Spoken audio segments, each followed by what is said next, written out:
আমরা কাকে নিয়ে দলাদলি করছি সেটা একটু আপনি চিন্তা করে দেখবেন। যিনি ইসলাম এনেছেন তাকে নিয়ে, বৌদ্ধদের মধ্যে কোনো দলাদলি নেই। ঈসাকে নিয়ে খ্রিস্টানদের মধ্যে দলাদলি নেই। আপনি মূসাকে নিয়ে ইহুদিদের মধ্যে কোনো দলাদলি নেই। তারা কখনো মূসাকে হেয় প্রতিপন্ন করে কথা বলেন না। বৌদ্ধদেরকে নিয়ে বৌদ্ধরা কখনো হেয় প্রতিপন্ন করে কথা বলেন না।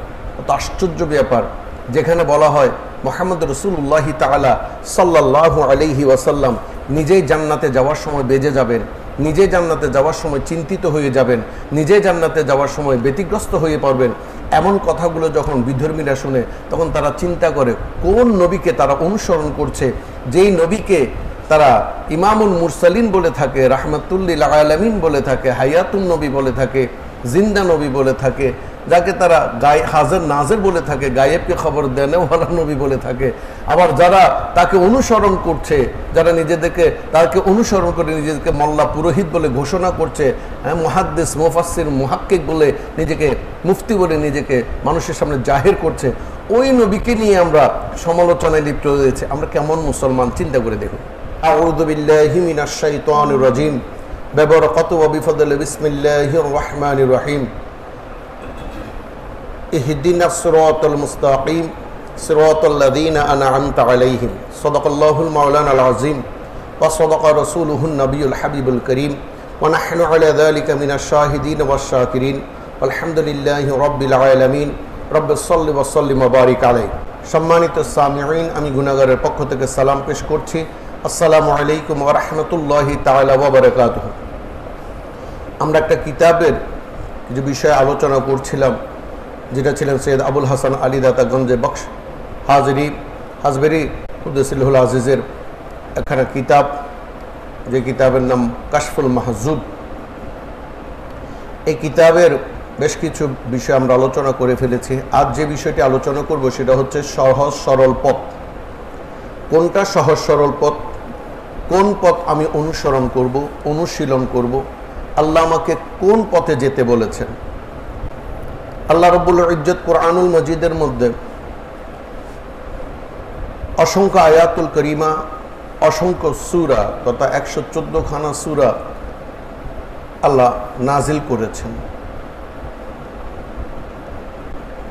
এই আয়াত এবং সূরাগুলা আমরা যদি একটু ভালো করে পর্যবেক্ষণ করি, অনুধাবন করি, অবলোকন করি, একটু স্টাডি করি, আপনি দেখবেন এক কথাকে ঘুরে ঘুরে বিভিন্নভাবে আল্লাহ বলেছেন।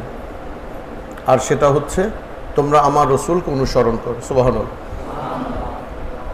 কিন্তু দেখুন, আমরা যারা দুশমনে মুস্তাফা, যাদেরকে আমরা বাতিল বলে থাকি, তারা আল্লাহ পর্যন্ত সীমাবদ্ধ। তারা রসুল মকবুল সাল্লাল্লাহু আলাইহি ওয়াসাল্লামের সেই কথাগুলোকে তারা অস্বীকার করার মতো আমাদের সামনে উপস্থাপনা করেন। এই কোরআনুল করিমের মধ্যে প্রতিটা পরতে পরতে আপনি একটা জিনিসই দেখবেন, আমার নবীকে অনুসরণ করো, আমার নবীকে ভালোবাসো, আমার নবী যা এনেছেন তা গ্রহণ করো, তিনি যা বারণ করেছেন তা থেকে বিরত থাকো, তাকে ভালোবাসার মতো ভালোবাসো, তাকে নিজের জীবন দিয়ে ভালোবাসো, ইত্যাদি ইত্যাদি ইত্যাদি। এক পর্যায়ে তিনি আল্লাহ তাবারক তাআলা আমার নবীজির আওলাদ ফরজনকে ভালোবাসার কথা বলেছেন, তাদের ভালোবাসাকে আমাদেরকে জন্য ওয়াজিব করে দিয়েছেন। এই ভালোবাসার স্রোতধারা, এই নিয়ম, এই সিস্টেমটা কিয়ামত পর্যন্ত তিনি রেখে দিয়েছেন। সুবহানাল্লাহ বিহামদিহি। কাল কিয়ামতের ময়দানের আগে বা কিয়ামত হওয়ার আগে ইমাম মেহেদী আলাইহিস সালাতু ওয়াস সালাম আসবেন, যিনি হবেন আওলাদে রসুল। এই আওলাদে রসুলকে সেদিন সবাই অনুসরণ করবেন, অনুকরণ করবেন, অনুশীলন করবেন। তাকে নিয়ে আমরা গর্ব করব, অহংকার করব। তিনিও হবেন আওলাদে রসুল।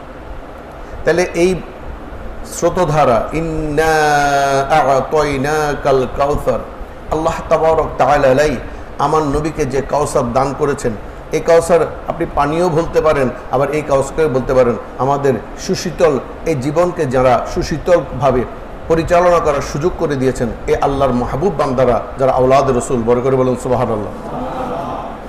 আজকে সেই সহজ সরল পথটাকে এমন বেশি বক্রতা করে দিয়েছেন, কঠিন করে দিয়েছেন। মুসলমান বললে বিধর্মীরা মনে করে আমরা একজন সন্ত্রাসী, ঠিক না বা ঠিক? তারা এখন মনে করেন আমরা সন্ত্রাসী, আমরা মুসলমান বলতেই উগ্রপন্থী, মুসলমান মানে হচ্ছে তাদেরকে কি বলা হয়, জঙ্গি, মানে মুসলমান বলতেই জঙ্গি। খুব একটা মজার ঘটনা ঘটেছে,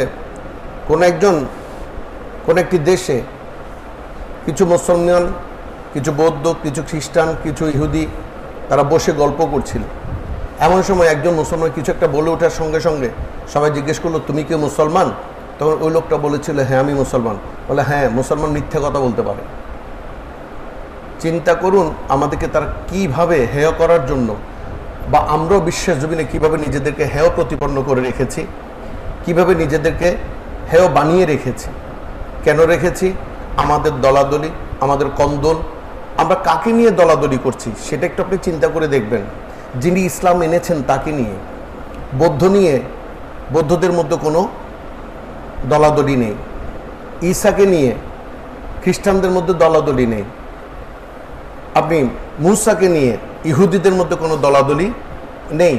তারা কখনো মূসাকে হেয় প্রতিপন্ন করে কথা বলেন না। বৌদ্ধদেরকে নিয়ে বৌদ্ধরা কখনো হেয় প্রতিপন্ন করে কথা বলেন না।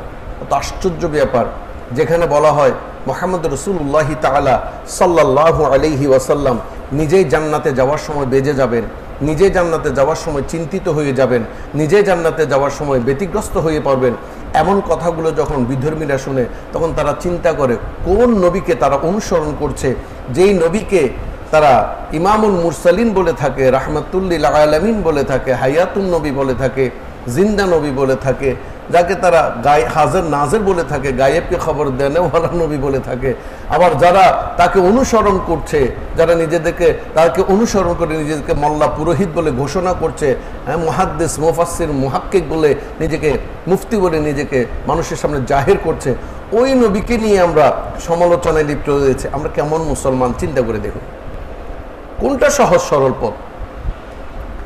একদম সহজ সরল পথটা আপনি যদি একটু বিবেক দিয়ে চিন্তা করি, দেখবেন ইজি আমাদের সামনে উপস্থাপিত হয়ে যাবে।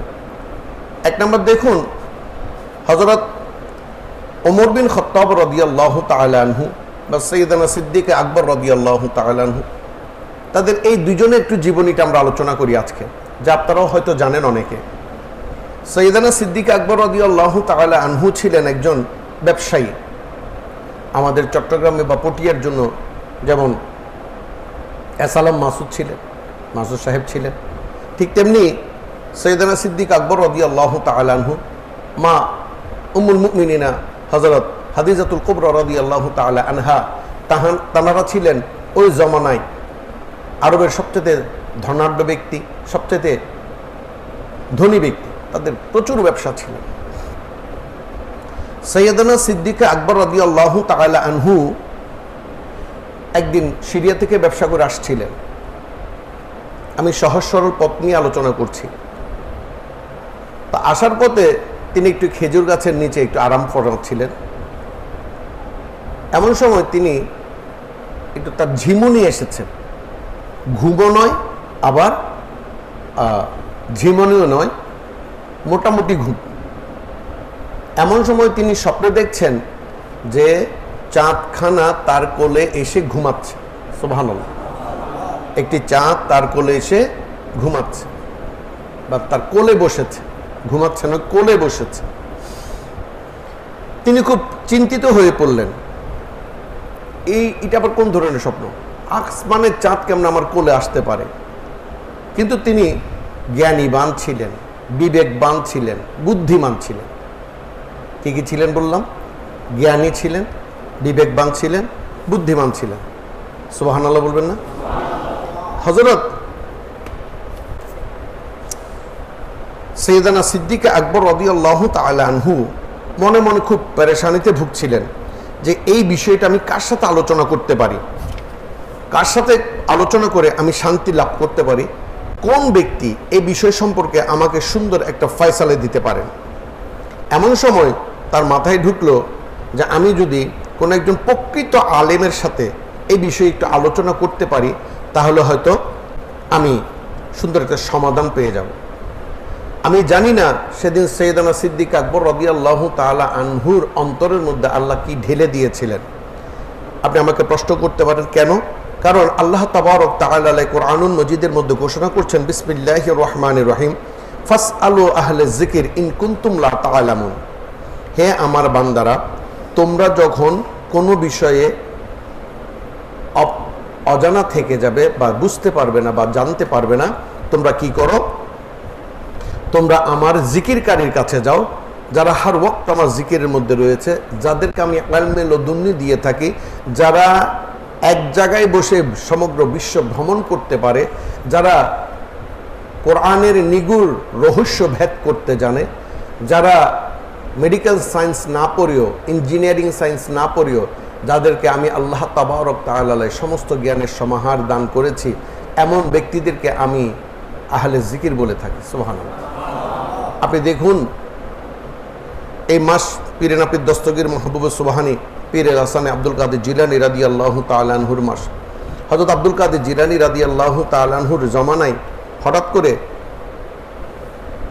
হঠাৎ করে কলেরা রোগ দেখা দিয়েছিল। যখন কলেরা রোগ দেখা দিয়েছে, তখন অনেক মানুষ মারা যাচ্ছিল। এমন সময় কিছু মানুষ হযরত সৈয়দানা আব্দুল কাদের জিলানী রাদিয়াল্লাহু তাআলা আনহুর দরবারে গিয়ে বললেন, হুজুর, আমাদের এই মরণভেদী অসুখ থেকে বাঁচান।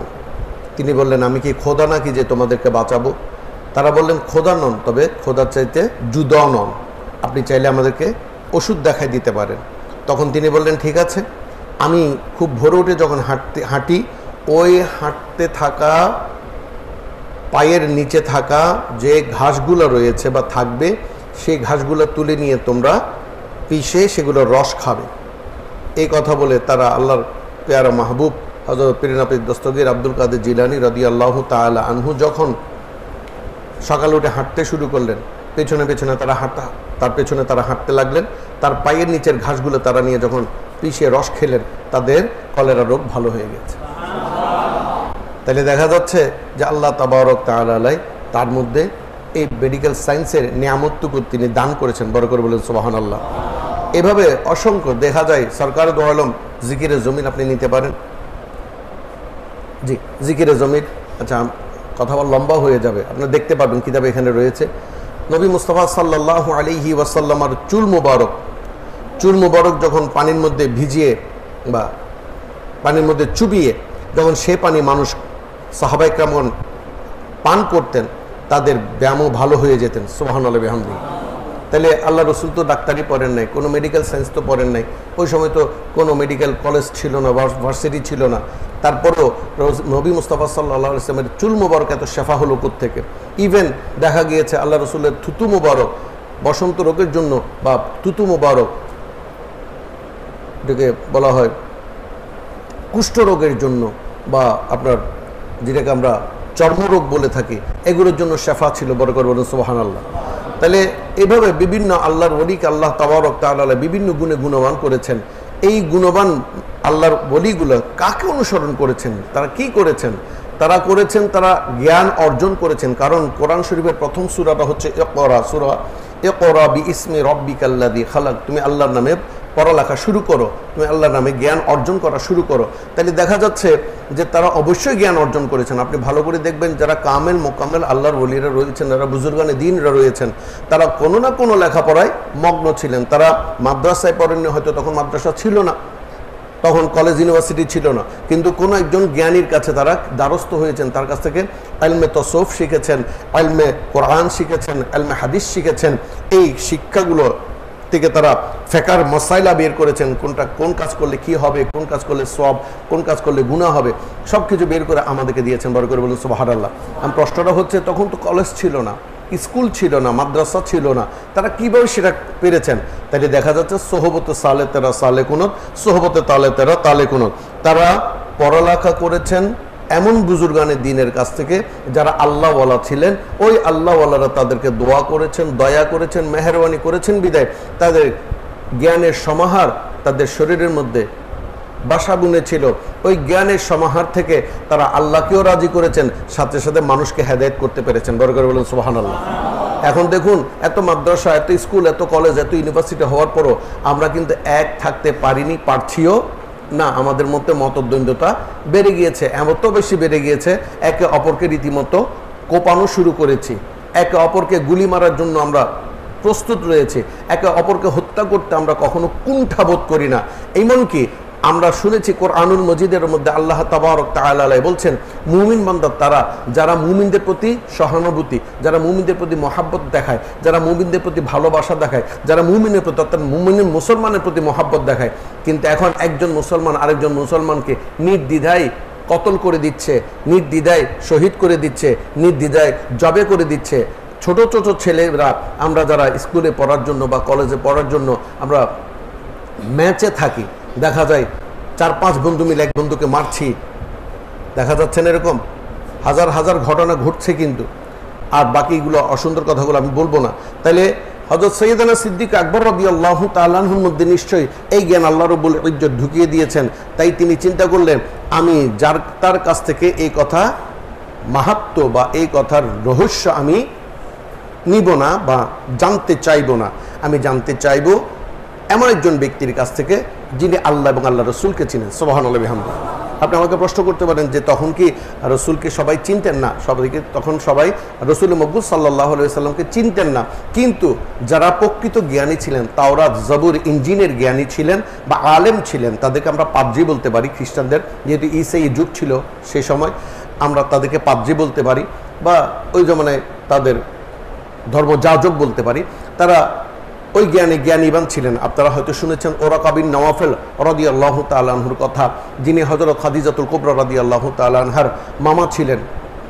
পাশাপাশি আমরা বলতে পারি তুব্বাতুস সাহারার কথা। এদের অনেকে ছিলেন যারা কখনো মূর্তি পূজা করতেন না, তারা এক আল্লাহতে বিশ্বাসী ছিলেন। সুবহানাল্লাহি বিহামদিহি। তো যাক, তখন হযরত সৈয়দনা সিদ্দিক আকবর রাদিয়াল্লাহু তাআলা আনহু অনেক চিন্তা করে তিনি একটা গির্জায় গেলেন। অর্থাৎ তখন মসজিদ ছিল না, এটা আপনারা সবাই জানেন। মসজিদ হয়েছে নবী মুস্তাফা সাল্লাল্লাহু আলাইহি ওয়াসাল্লামা দুনিয়াতে আসার পর থেকে। এর আগে কোনো মসজিদ ছিল না। প্রত্যেকটা নবীর জন্য নির্দিষ্ট কিছু স্থান ছিল, সেখানে গিয়ে তারা ইবাদত করতেন। আর মুহাম্মদ রাসূলুল্লাহ সাল্লাল্লাহু আলাইহি ওয়াসাল্লামের জন্য সমগ্র বিশ্ব ছিল মসজিদ। সুবহানাল্লাহি ওয়া বিহামদিহি। সৈয়দনা সিদ্দিক আকবর রাদিয়াল্লাহু তাআলা আনহু বুখাইরা পাদ্রী নামক একজন পাদ্রীর কাছে গেলেন, যিনি তাওরাত জবুর ইঞ্জিনের উপর পারদর্শী ছিলেন। আপনারা জানেন তখন কোরআন নাজিল হয়নি। ওই তাওরাত জবুর ইঞ্জিনের মধ্যে মুহাম্মদ রাসূলুল্লাহ তাআলা সাল্লাল্লাহু আলাইহি ওয়াসাল্লামের শান এবং মান বর্ণনা হয়েছিল। আপনাদেরকে কিছুদিন আগেও মনে হয় আমি এই বিষয়ে একটু আলোচনা করেছিলাম, আজকেও আমি আলোচনা করব।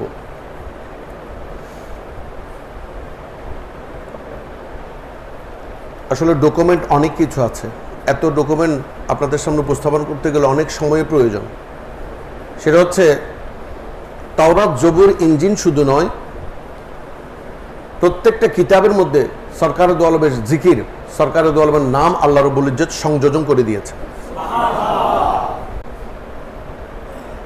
হযরত মুসা কলিমুল্লাহ আলাইহিস সালাতু ওয়াস সালামের যুগকে বলা হয় বনি ইসরাইলের যুগ। মুসা এবং হারুনের যুগকে কি বলা হয়? বনি ইসরাইল বলতে যারা ইহুদিদের যুগকে বলা হয় ইসরায়েলি যুগ বা বনি ইসরায়েলের যুগ। ওই যুগে একজন ব্যক্তি ছিল যে 200 বছর বেঁচে ছিল। একজন ব্যক্তি ছিলেন যিনি 200 বছর বেঁচে ছিলেন।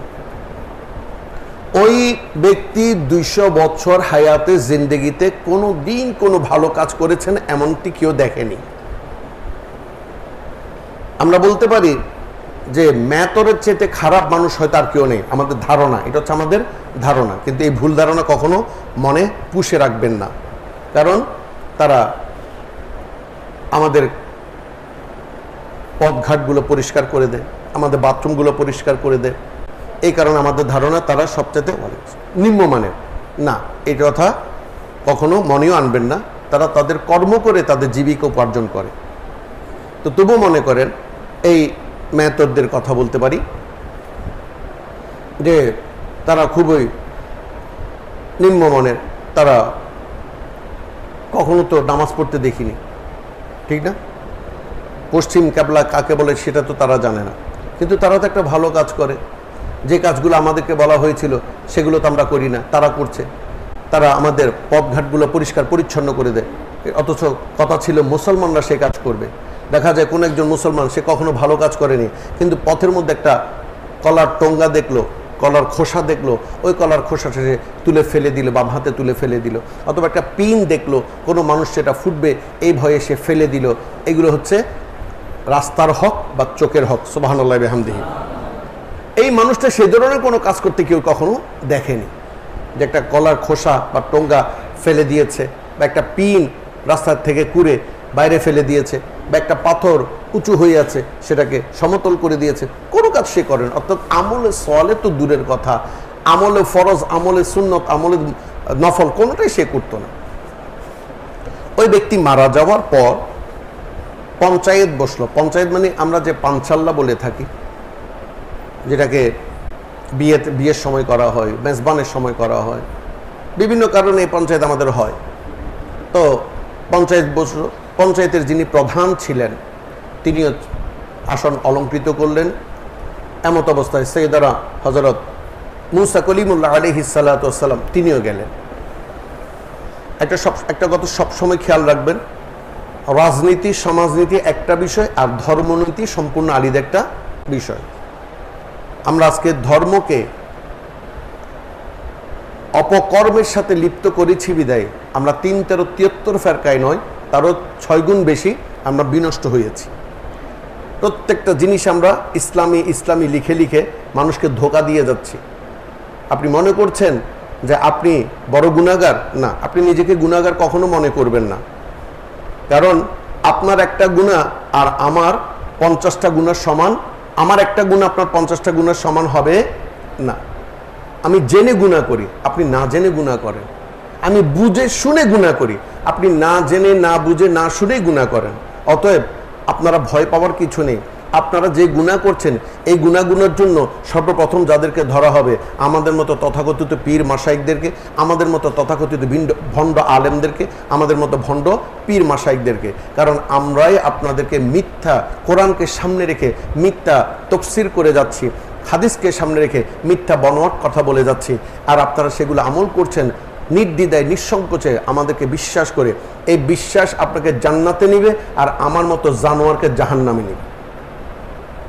এই কথাটা লিখে রাখবেন। আমি মরে গেলেও আমার কবরের মাথার ওদিকে এই কথাটা লিখে রাখবেন। আপনি মনে করবেন না যে আমরা কবরে যাওয়ার পর সবাই সুস্থ সুন্দর থাকবে। বাট আফসোস, আজকে দুঃখ করে কথাটা বলছি, এই লোকটা কখনো কোনো ভালো কাজ করেনি, কেউ দেখেনি। পঞ্চায়েত বসেছে, পঞ্চায়েত বসার পর ওখানে মুসা কলিমুল্লাহ ছিলেন। তাহলে আমি আগেও বলেছি সমাজনীতি এক জিনিস, সমাজের মধ্যে মুসার কথা মানার কোনো প্রয়োজন নেই। হ্যাঁ, ওটা যদি ধর্মবিরোধী হয়, এটা যদি রীতি আল্লাহর রীতিনীতির বিরোধী হয়, তবে অবশ্যই তিনি কথা বলবেন। আর যদি সেটা না হয়, শুধু সামাজিক বিষয় হয়, সেখানে তিনি কথা বলার কোনো প্রয়োজন নেই। কারণ কিছু সামাজিক ল এটা কোনো না কোনোভাবে একটু এদর ওদর হতে পারে, 19-20 হতে পারে। তখন পঞ্চায়েত বসলেন। পঞ্চায়েত বসে বললেন, এই লোকটা 200 বছর বেঁচে ছিল, এই 200 বছরে তাকে কোনোদিন কোনো একটা আমলে সোয়ালে বা ভালো কাজ করতে আমরা কখনো দেখিনি। ওই সময়ে নামাজ ছিল, আপনারা জানেন যে কুতিবা আলাইকুমুস সিয়াম। তাহলে দেখা যাচ্ছে আল্লাহ তাবারক তাআলা আগেও কি দিয়েছেন? রোজার ব্যবস্থা দিয়েছেন। আমরা দাউদ আলাইহিস সালাতু ওয়াস সালামের রোজার কথা জানি, মুসা কলিমুল্লাহ রোজার কথা জানি, বিভিন্ন নবী আম্বিয়া আলাইহিস সালাতু ওয়াস সালামদের রোজার কথা আমরা কোরআন হাদিস দ্বারা প্রমাণিত আছে। ওই লোকটা নামাজ তো দূরের কথা, রোজা তো দূরের কথা, কোনো ভালো কাজে করেনি। তাই তারা সিদ্ধান্ত নিয়েছে যে এই লোকটার কোনো গোসল হবে না, এই লোকটার কোনো কাফন হবে না, এই লোকটার কোনো জানাজা, ওই সময় যে ধরনের জানাজা ছিল জানাজা হবে না, এই লোকটার কোনো দাফনও হবে না, তাকে কবরস্থ করা হবে না। পঞ্চায়েত মানে যিনি মোড়ল, যাদেরকে আমরা মোড়ল বলে থাকি অথবা যাদেরকে আমরা সর্দার বলে থাকি, এই সর্দারকেও সৎ ইয়াদাল সৈয়দুন বলা হয়। আর সিন ইয়া দাল সৈয়দুন হচ্ছে আমার নবীর বংশধর। বড় করে বলুন সুবহানাল্লাহ। সৈয়দ আর সৈয়দ, এই সৈয়দরা বা এই মোরল বা আমরা যাদেরকে সর্দার বলে থাকি, সর্দার তখন ডিক্লার করলেন যে এই লোকটাকে কি করা হোক, কোন একটা ডাস্টবিনে, অর্থাৎ তাকে দূরে কোথাও ফেলে দেওয়া হোক, যেখানে শকুনরা খাবে, শিয়ালরা খাবে, যা ইচ্ছা তাই খাক, তাকে কবরস্থ করা যাবে না। তার কথা মোতাবেক এলাকাবাসী সবাই বা সমাজের সবাই তাকে কি করলো, কাঁধে করে নিয়ে গিয়ে দূরে কোথাও ফেলে দিয়ে আসলো। হযরত মুসা কলিমুল্লাহ আলাইহিস সালাতু ওয়াস সালাম এই বিষয়ে কোনো কথা বললেন না, যেহেতু এটা একটা কিছুটা শরীয়তের মসাইলের মধ্যে পড়ে গিয়েছে। এরপর সবাই যার যার বাড়িতে চলে গেলেন। মুসা কলিমুল্লাহ আলাইহিস সালাতু ওয়াস সালাম তার বাড়িতে চলে যাচ্ছিলেন বা তার হুজুরাতে চলে যাচ্ছিলেন। এমন অবস্থায় আল্লাহ তাবারক তাআলা তাকে ডাক দিলেন, হে মুসা কলিমুল্লাহ, আপনি কই যাচ্ছেন? আপনি হুজুরাতে যাইয়েন না, আপনি ওই লোকটাকে ডাস্টবিন থেকে তুলে নিয়ে আসেন। ওই লোকটাকে তুলে এনে তাকে সুন্দর করে গোসল করান, তাকে কাফন পরান, তাকে জানাজা পরান, তাকে দাফন করে দিন। মুসা কলিমুল্লাহ ভীত সন্ত্রস্ত হয়ে পড়লেন। ইয়া বার এলাহি, একদিকে ফেরাউনের অবস্থা 12টা, সে আমার 12টা বাজায় ছাড়ছে, অপরদিকে এই কাজটা করলে পুরা সমাজ আমার বিরুদ্ধে লাগবে। আল্লাহ বলছেন সমাজ থেকে বাঁচানোর দায়িত্ব আমি আল্লাহ। সুবহানাল্লাহ। তখন মুসা কলিমুল্লাহ আলাইহিস সালাতু ওয়াস সালাম ওই লোকটাকে তুলে আনলেন, তুলে এনে তাকে গোসল করালেন, কাফন পরালেন, জানাজা পরালেন, দাফন করলেন। এরপর তিনি আল্লাহর কাছে ফরিয়াদ করলেন, আল্লাহ রে, আমরা সবাই জানি এই লোকটা 200 বছরের মধ্যে কোনো ভালো কাজ করেনি, কোনো সুন্দর কাজ করেনি, কোনো পবিত্র কাজ করেনি। আল্লাহ, কেন আপনি তাকে আমার মাধ্যমে গোসল করালেন, জানাজা পড়ালেন, দাফন করালেন? আমার একটু বলবেন কি, তাকে আপনি এত ভালোবাসলেন কেন? তখন আল্লাহ বলছেন, হ্যাঁ মুসা, ইন্নী আ'লামু মা লা তা'লামুন। মুসা রে, আমি যা জানি বা আমি যা দেখি, মুসা তুমি তো তা জানো না, তুমি তা দেখো না, কারণ আমিও তোমার স্রষ্টা। সুবহানাল্লাহি বিহামদিহি, আমি সব জানি। শুনো তাহলে, তোমাকে বলছি, তোমার মাধ্যমে বিশ্বময় সমস্ত মখলুকাতকে আমি বলছি, এই লোকটা প্রকাশ্যে কখনো কোনো ভালো কাজ করেনি, এটা তুমিও যেমন জানো, আমি আল্লাহ তেমন জানি, এটা আমাদের ঈমান। কিন্তু সবচেয়ে মজার ব্যাপার, এই লোকটা খুব ভোরে ঘুম থেকে উঠত, বলা যায় তাহাজ্জুদের সময় সে উঠত, উঠে সে তাওরাত কিতাব পড়ত। সে কি পড়ত? তাওরাত কিতাব আওরাইত বা পড়ত। এই তাওরাত কিতাবের যেই জায়গায় জায়গায় মুহাম্মদ রাসূলুল্লাহ তাআলা সাল্লাল্লাহু আলাইহি ওয়াসাল্লামের নাম মোবারক রয়েছে, ওই নাম পড়ে সে চোখে চুমু খাইত। সে আমার নবীকে জানাদিক মহাব্বত করত, যদি আমার নবীরে সে কখনো দেখে নাই।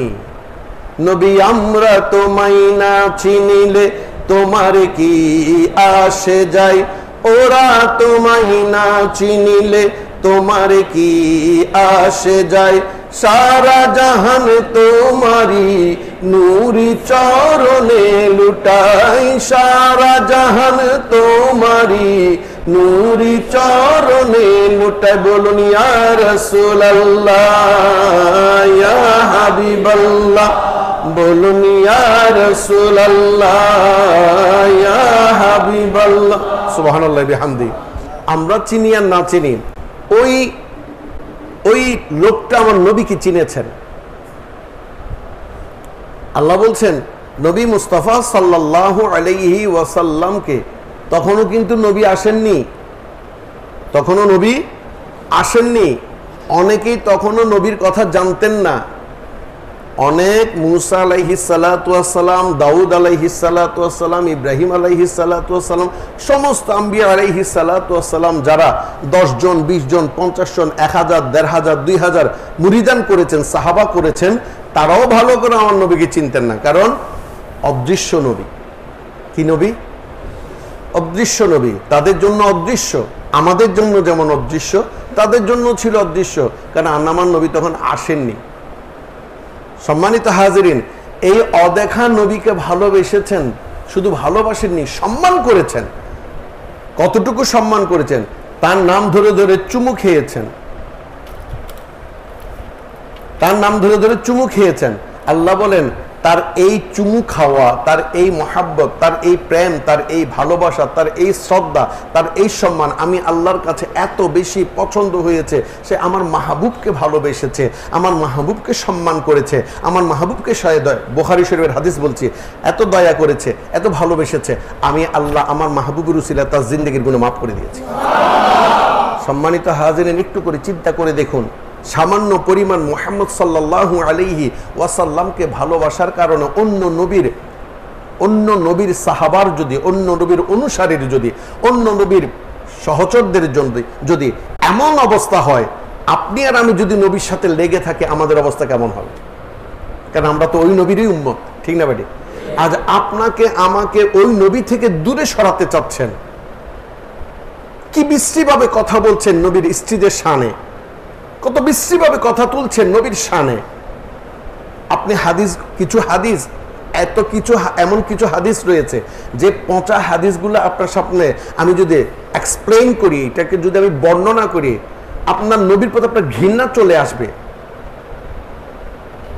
এইভাবে কিছু হাদিস আমাদের সামনে উপস্থাপনা করা হয়, আর আমরা মাহফিলে বসি ঠিক ঠিক সুবহানাল্লাহ আলহামদুলিল্লাহ বলে, আমরা কখন একটু চিন্তা করে দেখি না, হাই হাই হাই, এই মোল্লা সাহেব কি বললেন, এটা আমার নবীর সামনে এই ধরনের কেমনে কথা বললেন? যে নবী 7 দিন 8 দিন পর্যন্ত উপোস থাকতে পারেন, যে নবী মাসকে মাস উপোস থাকতে পারেন, সে নবী সামান্য পানির পিপাসা সহ্য করতে পারেন না। এটাকে বিশ্বাস করা যায়? বিশ্বাস করতে পারেন? আপনারা বিশ্বাস করে আছেন, বিশ্বাস করছেন আপনারা। আমরা আপনাদেরকে এভাবে খাওয়াচ্ছি, আপনারা খেয়ে নিয়েছেন, সেটা আর আপনি বের করতে পারছেন না। আমি যখন কোনো কথা বলছি সেটা আপনার ভালো লাগছে না, আপনার মনে হচ্ছে আমি নতুন কোনো কথা সংযোজন করেছি। আমি নতুন কোনো কথা সংযোজন করিনি, আমি আদব সংযোজন করেছি। আপনি আদব, জ্ঞান, আকল, জ্ঞান, বুদ্ধি দিয়ে চিন্তা করে দেখুন। এবং মুহাম্মদকে আল্লাহ যে খুলুকুল আজিম বলে ঘোষণা করেছেন, সেই বিবেচনায় আপনি নবীকে বিচার বিশ্লেষণ করুন, দেখবেন আমার নবী হচ্ছে একটা তারার কোনো দোষ আছে? তারা কথা বলছেন না, তারা চিনেন না? হ্যাঁ, ফুল ফোটে হেসে বলে ইয়া রাসূলুল্লাহ, পাখি ওঠে গান গেয়ে ইয়া রাসূলুল্লাহ, ইয়া রাসূলুল্লাহ, সূর্য ওঠে আলো নিয়ে জগৎটাকে তুলে রাঙিয়ে, চারিদিকে হেসে বলে ইয়া রাসূলুল্লাহ, ইয়া রাসূলুল্লাহ, চন্দ্র ওঠে মৃদু আভা নিয়ে, জগৎটাকে তোলে সাজিয়ে, সুখ তারা হেসে বলে ইয়া রাসূলুল্লাহ, ইয়া রাসূল। আপনি সুখ তারা কখনো দেখেন নাই? তাহলে আজকে বের হয়েছে আকাশের তারা দেখেন। এই তারার কি কোনো গুণ আছে? কোনো সওয়াব আছে? কোনো ভালো আছে? কোনো মন্দ আছে? আলোচনা আছে? সমালোচনা আছে? কোনটা আছে বলেন তো? দুটো জিনিস আছে। একটা হচ্ছে গুণ, তার একটা গুণ আছে, সে আমাদেরকে আলো দেয়, মিটি মিটি করে আলো দেয়। সে আমাদের জগৎটাকে সুন্দর করে সাজিয়ে রেখেছে, যেন মনে হয় আমরা কোনো বিয়ে বাড়িতে এসেছি, কোনো একটা ওরসে এসেছি, কোনো একটা মিলাদুন নবীতে এসেছি, ঠিক না বা ঠিক? আপনি ভালো করে দেখবেন, হয়তো এখন আজকে একটু মেঘ রয়েছে, যখন মেঘ কেটে যায় আপনি আসমানের দিকে একটু তাকাবেন, মনে হবে আপনার জন্য যেন এটা সাজানো হয়েছে। সুবহানাল্লাহি বিহামদি। আসলে আপনার জন্য না, আপনার মুনিবের জন্য সাজানো হয়েছে। একটু সামনে চলে আসেন, দরজা থেকে একটু সামনে চলে আসেন। সালাতুনিয়া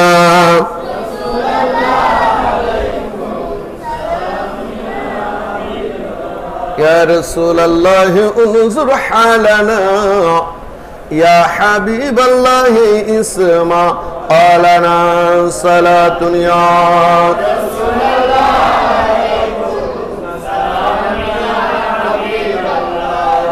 তাহলে তারার যেমন এই আলোর যেমন কোনো কি নেই, কোন রকম আলোচনা নেই, সমালোচনা নেই, কিন্তু আলোচনা আছে, ঠিক না বেটি? এই যে আমরা আলোচনা করছি, এগুলো আলোচনা থাকবে। এই তারাটা সুন্দর, মনে হয় এই তারাটা আরো সুন্দর, মনে হয় ইউরেনাস সুন্দর, আর কেউ বলবে না আমি শুনেছি নেপচুন সুন্দর, আর কেউ বলবে না গ্যালাক্সি সুন্দর। কত রকমের আলোচনা, এই ভৌগোলিক আলোচনা এখনো কি শেষ হয়েছে? হয় নাই। হতে থাকবে ভূগোল, যেটাকে বলা হয় ভূ মানে পৃথিবী, গোল মানে গোলাকার, এই গোলাকার পৃথিবীর মধ্যে কি না আল্লাহ সৃষ্টি করেছেন। ফাবি আইয়া আলাই রাব্বিকুমা তুকাযযিবান, আল্লাহর কোন নিয়ামতকে আপনি অস্বীকার করবেন। তো এই সব কিছু সৃষ্টি হয়েছে নবীর উসিলায়। সেটা স্বীকার করতে আমাদের বিবেকে বাধে। আমরা কেমন মুসলমান? একটু প্লিজ একটু সময় দেন, আপনি একটু চিন্তা করেন। হয়তো আমার কথা আপনার রাগ লাগতে পারে, কারণ আপনারা এতদিন শুনেছেন এক কথা, আমি বলছি আরেক কথা। দেখুন, আমি যখন ব্যাচেলার ছিলাম, ব্যাচেলার মানে আমার যখন বিয়ে হয়নি, আমি যখন বিয়ে করিনি, তখন আমার রুমটা ছিল এলোমেলো। আমার অনেক কিছুর প্রয়োজন হতো না। আমার আলনার প্রয়োজন হতো না, আমার ওয়ার্ড্রফের প্রয়োজন হতো না, আমার সোফার প্রয়োজন হতো না, প্রয়োজন ছিল না। আপনি দেখুন ব্যাচেলারদের বাসায় দেখুন, আপনারা যারা স্কুল কলেজে পড়েন, ওই যে এই যে আমাদের রশিদুল হক টুনু সাহেব, উনিও ব্যাচেলার ছিলেন অনেক বছর। আমাদের এটাকে কি বলে, ধনিয়ালা পাড়ার মধ্যে, তার সাথে গিয়ে আমরা আড্ডা মারতাম। সেখানে কোনো সোফা ছিল না, একটা বিছানা, একটা কোনো মতে টেবিল, কোনো একটা কাপড় দেখতাম চেয়ারের উপর, কোনো একটা কাপড় দেখতাম সোফা, এটা কি বলে, বিছনার উপর, কোনো একটা কাপড় বালিশের উপর, এলোমেলো এবড়ো থেবড়ো ভাবে ছড়ানো ছিটানো। কিন্তু যখন আমি বিয়ে করার জন্য সিদ্ধান্ত নিয়েছি, তখন সবাই মিলে আমাকে বলছিল যে একটা খাটের তো প্রয়োজন আছে, স্ত্রীটা এসে থাকবে কোথায়, কিছু ডেস্কির প্রয়োজন আছে, সে রান্না বান্না করবে কোথায়। আমি তখন হোটেলে খেয়েছি, বন্ধুর বাসায় খেয়েছি যখন ব্যাচেলার ছিলাম। কিন্তু এখন যখন আমার ঘরে একজন মেহমান আসছেন, তিনি আমার জন্য রান্না করবেন, আমাদের খাইতে হবে, প্লেটের দরকার হয়, বাটির দরকার হয়, চামচের দরকার হয়, কাপের, ঠিক না বে ঠিক, একটা ফ্যানের দরকার হয়। ওখানে ফ্যানটা ছিল, ঘুরলে তো ঘুরলো, ঘুরলো না তো ঘুরলো না, কেমন জানি ক্যাঁত ক্যাঁত করে ঘুরছে। এখন তাকে দেখানোর জন্য হলেও, তার খুশি, তার মন পাওয়ার জন্য, আমার প্রেমিকার মনটা পাওয়ার জন্য, আমার স্ত্রীর মনটা পাওয়ার জন্য আমার কর্জ করে হলেও কি করতে হয়, ঋণ করে হলেও আমাকে কিছু জিনিস কিনতে হয়। তাহলে দেখুন, আল্লাহ রব্বুল ইজ্জত যখন একা ছিলেন, তার তো কোনো কিছুর প্রয়োজন হচ্ছিল না, কিছুই দরকার নেই। কিন্তু যখনই তিনি কোনো বান্ধবীর প্রেমে পড়েছেন, তখনই কিন্তু তার অনেক কিছু প্রয়োজন হয়ে পড়েছে। একটা গোলাপ ফুলের প্রয়োজন হয়েছে তাকে আই লাভ ইউ বলার জন্য। তখন ওই গোলাপ ফুলটা কি ছিল, কাকে দিয়েছিল? আল্লাহ বলছেন, আমি আমার সর্বস্ব ভালোবাসা দিয়েছি আমার নবী মুহাম্মদ রাসূলুল্লাহ সাল্লাল্লাহু আলাইহি ওয়াসাল্লামকে। বড় করে বলেন সুবহানাল্লাহ। হযরত কাব ইবনে আখবার রাদিয়াল্লাহু তাআলা আনহু বলছেন, আল্লাহ যখন কোনো কিছু সৃষ্টি করতে চাইলেন, তখন একসঙ্গে দুটো হাদিস আমি আলোচনা করছি। একটা হচ্ছে হযরত আব্দুর রাজ্জাক রাদিয়াল্লাহু তাআলা আনহু বর্ণনা করছেন জাবের রাদিয়াল্লাহু তাআলা আনহু থেকে, আর হচ্ছে কাব ইবনে আখবার রাদিয়াল্লাহু তাআলা আনহু বর্ণনা করছেন। হযরত জাবের রাদিয়াল্লাহু তাআলা আনহু বর্ণনা করছেন, তিনি প্রশ্ন করলেন, ইয়া রাসূলুল্লাহ, আমার আব্বা আম্মা আপনার কদমে কোরবানি, আমি প্রশ্ন করতে চাই, আল্লাহ রব্বুল ইজ্জত যখন কোনো কিছু তৈরি করতে চেয়েছিলেন, সর্বপ্রথম কি তৈরি করেছেন? আল্লাহ রসুল বলছেন, হে জাবের, আল্লাহ যখন কোনো কিছু তৈরি করতে চেয়েছিলেন, তখন তোমার হাবিবের নূরকে প্রথম তৈরি করেছেন। ঠিক একই কথা কাব ইবনে আখবার বলছেন, আল্লাহ যখন কোনো কিছু তৈরি করতে চাইলেন, এক মুষ্টি নূর নিয়ে বললেন, কুনি মুহাম্মাদান, হে নূর তুমি মুহাম্মদ হয়ে যাও। আচ্ছা, এই মুহাম্মদের এই শানটা ভালো লাগলো না মন্দ লাগলো আপনাদের? হ্যাঁ, আল্লাহ যে এক মুষ্টি নূর দিয়ে তাকে মুহাম্মদ বানালেন, এটা কি তার প্রশংসা হলো না বেইজ্জতি হলো? প্রশংসা। কে না চায় তার মায়ের প্রশংসা করুক? কে না চায় তার স্ত্রীর প্রশংসা করুক? কে না চায় তার বাবার প্রশংসা করুক? কোন বাবাই না চায় তার সন্তানের প্রশংসা করুক? এখন আমরা যখন মুহাম্মদের প্রশংসা করি, তখন আমাদের মতো মুসলমান দাড়ি আল খাল্লা জুব্বা পরিহিত মানুষরা আমার নবীর শানের মধ্যে কলঙ্ক দিচ্ছে, আছে না নাই? এই মুহাম্মদকে কি বিধর্মীরা মানতে পারে? চাইবে? আল্লাহ বলছেন তখন কিছু, নবী বলছেন তখন কিছুই ছিল না, না আসমান না জমিন, না তারা, না নক্ষত্র, না ফেরেশতাকুল, না আরশ, না কুরসি, না লৌহ, না কলম, কিছুই ছিল না, একমাত্র আমি আর আল্লাহ ছিলাম। তাহলে আল্লাহ কি কি সৃষ্টি করেছেন আমার নবী সব দেখেছেন না? যেহেতু তখন কেউ ছিল না, তারা দুইজন ব্যতীত। এই শানটুকু বর্ণনা করতে গিয়ে যদি আপনার বিবেকে বাধে, তাহলে চিন্তা করুন আপনি কেমন মুসলমান, আদৌ আপনি মুসলমান কিনা। আমি আর সেদিকে যাচ্ছি না। তাহলে এই সামান্য মোহাব্বত, এই সামান্য প্রশংসা, এই আদব, এই প্রেম, ভক্তি, শ্রদ্ধা, সম্মান দেখানোর কারণে যিনি আল্লাহ আমার নবীকে দেখেননি, আমার নবীর কথা ভালো করে শুনেনও নি, বুঝতেও পারেননি তিনি কেমন নবী হবেন, শুধু তার এই অল্প কথা মুসা কলিমুল্লাহ আলাইহিস সালাতু ওয়াস সালামের মুখ থেকে জেনেছেন যে একজন নবী আসবেন, সমস্ত জগৎবাসী তার জন্য অপেক্ষায় রয়েছেন। তিনি আখেরি নবীতে আসবেন, কিন্তু তিনি হবেন ইমামুল মুরসালিন। তিনি আখেরিতে আসবেন, কিন্তু তিনি পয়দা হয়েছেন সর্বপ্রথম। কখন পয়দা হয়েছেন? হযরত জিবরাইল আমিন রুহুল কুদ্দুস আলাইহিস সালাতু ওয়াস সালামকে প্রশ্ন করা হলো, হে জিবরাইল, তোমার বয়স কত? তখন জিবরাইল বললেন, ইয়া রাসূলুল্লাহ সাল্লাল্লাহু আলাইহি ওয়াসাল্লাম, আমার বয়স কত আমি তা জানি না, তবে হ্যাঁ আমি একটা কথা জানি, সেটা হচ্ছে আমাকে আল্লাহ তাবারক তাআলা আলাই যখন সৃষ্টি করেছিলেন, আমি দেখেছি আরশ কুরসির উপর একখানা তারা জ্বলে থাকতে, একখানা তারা সবসময় জ্বলে থাকতো। এই তারাখানা 70 বছর জ্বলে থাকতো, 70,000 বছর জ্বলে থাকতো, 70,000 বছর ডুবে থাকতো। অঙ্কটা আপনি মোবাইলে করতে পারেন, চেষ্টা করেন। এই তারাখানা 70,000 বছর জ্বলে থাকতো, আবার 70,000 বছর ডুবে থাকতো। ইয়া রাসূলুল্লাহ, আমি জিবরাইল আমিন এই তারাখানাকে 72,000 বছর দেখেছি, 72,000 বার দেখেছি, 72,000 বার দেখেছি। এবার চিন্তা করুন আমার নবীর বয়স কত। তাহলে এই নবীর সম্পর্কে অল্প কিছু কথা বলেছিলেন মুসা কলিমুল্লাহ। কি বলেছেন? ওই নবী আসবে। এছাড়া তো যেহেতু তার শরীয়ত প্রচার করতে তার জীবন গেছে, ফেরাউনের সাথে যুদ্ধ করতে করতে সময় গেছে, তার অনুসারীদেরকে বা সাহাবাদেরকে, অনুচরদের, সহচরদেরকে হেফাজত করতে করতে হারুন আলাইহিস সালামের বয়স চলে গেছে। এখানে বাকি কথাগুলো বলার কোনো সুযোগ পায়নি। এই সামান্য যে কথাগুলো তিনি বলেছেন তা শুনে ওই ইবাদত থেকে গাফেল লোকটা শুধুমাত্র মুহাম্মদের এই শান হয়তো কিছু শোনার পর তাকে শ্রদ্ধা দেখিয়েছিলেন, সামান্য সম্মান দেখিয়েছিলেন, চোখে চুমু খেয়েছিলেন। এটার জন্য যদি আল্লাহ তাবারক তাআলা তাকে মাফ করে দেন, আপনি আর আমাকে কেন মাফ করবেন না? সুবহানাল্লাহি বিহামদিহি। হযরত সৈয়দনা সিদ্দিক আকবর রাদিয়াল্লাহু তাআলা আনহু তিনি জানতেন যে এই পুরোহিতরা বা এই ধর্মযাজকরা, এই ফাদাররা বা এই ফাদরিরা এই সম্পর্কে জানেন।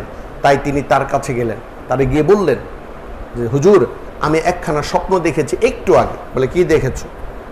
বলে আমি দেখেছি আমার কোলে একখানা চাঁদ আরাম ফরমাচ্ছে।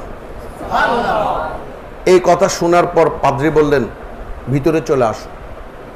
শোনো, তোমার বাড়ি কোথায়? বলে আমার বাড়ি বক্কা। আরবিতে কোরআনে মক্কার নাম আছে বক্কা, মক্কা হয়েছে পরে বেবক্কাতান। বলে তোমার ওই জায়গায়, তোমার ওই স্থানে আমাদের আখেরি নবী আসবেন। তুব্বাতুস সাহারা অনেক আগে বলে গেছেন, তোমার ওখানে আমাদের আখেরি নবী আসবেন, ইমামুল মুরসালিন আসবেন। ওই ইমাম, ওই মুরসালিন, ওই রাহমাতুল লিল আলামিন, ওই শাফিউল মুজনবিন তোমার কোলে একদিন আরাম করবে। এটাই তুমি স্বপ্নে দেখেছো, খবরদার এই কথা কাউকে তুমি আর বলিও না। এই ফাদরি আরেক সময় এই রাস্তা দিয়ে যখন হযরত সরকারে দো আলম সৈয়দনা মুহাম্মদ রাসূলুল্লাহ তাআলা সাল্লাল্লাহু আলাইহি ওয়াসাল্লাম যাচ্ছিলেন, তিনি দেখলেন সমস্ত গাছগাছালি, পাক পাকালি তাকে সিজদাই করছেন। একটা আকাশের মেঘ তাকে ছায়া দিচ্ছিল। পাদ্রী দূর থেকে দেখেছেন, আপনি আর আমি কখনো সেটা বুঝতে পারবো না।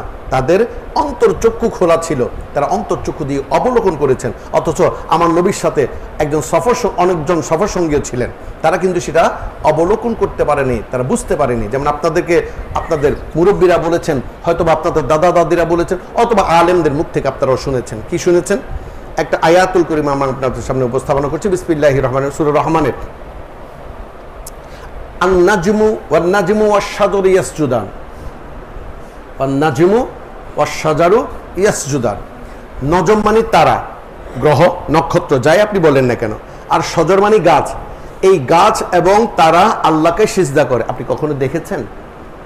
তারা আল্লাহকে তাহলে মিথ্যা বলে, এই যে কোরআনে বলেছে ওয়ান-নাজমু ওয়াশ-শাজারু ইয়াসজুদান।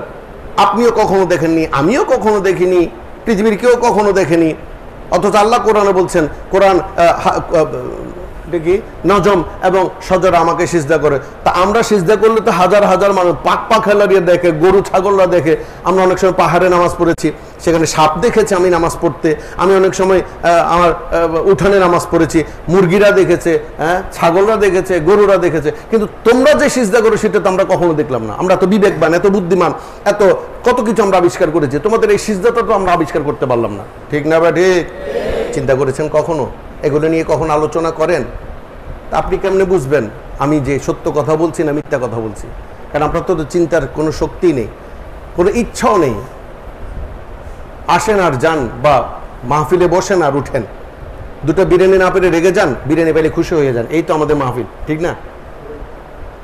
কোরআন শরীফ পড়ছি কোনো মতো খতম দিতে পারলেই তো হলো। মানে খতম দিলে আপনি বাহাদুরি করবেন, আমি আজকে খতম দিয়েছি একটা কোরআন শরীফ, পুরাটা খতম দিয়েছি।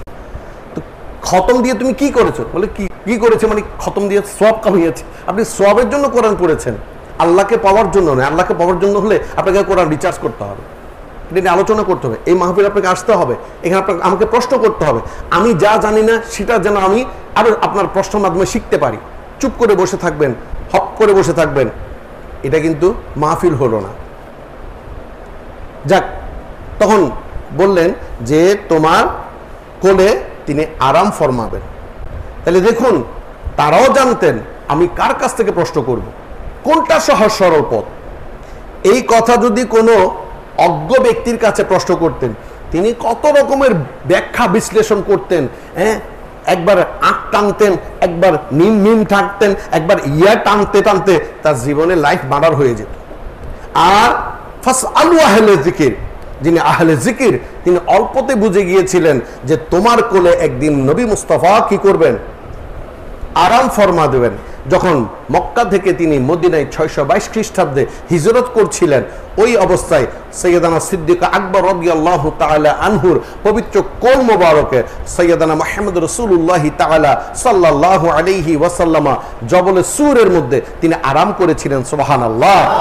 ওই সেই স্বপ্ন সেদিন তিনি কি পেয়েছেন? হাতে নাতে প্রমাণ পেয়েছেন।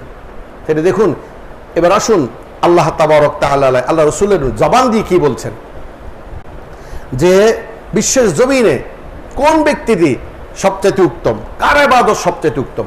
একদিন উম্মাহাতুল মুমিনিনা আয়েশা সিদ্দিকা রাদিয়াল্লাহু তাআলা আনহা, আয়েশা সিদ্দিকা রাদিয়াল্লাহু তাআলা আনহা নবী মুস্তাফা সাল্লাল্লাহু তাআলা আলাইহি ওয়াসাল্লামকে প্রশ্ন করলেন যে ইয়া রাসূলুল্লাহ, ইয়া হাবিবাল্লাহ, পৃথিবীর সবচেয়ে বেশি ইবাদতি কে? কার ইবাদত সবচেয়ে আল্লাহ কবুল করেছেন? স্বাভাবিক, এটা আপনিও করবেন, আমিও করব, আপনিও চাইবেন, আমিও চাইব।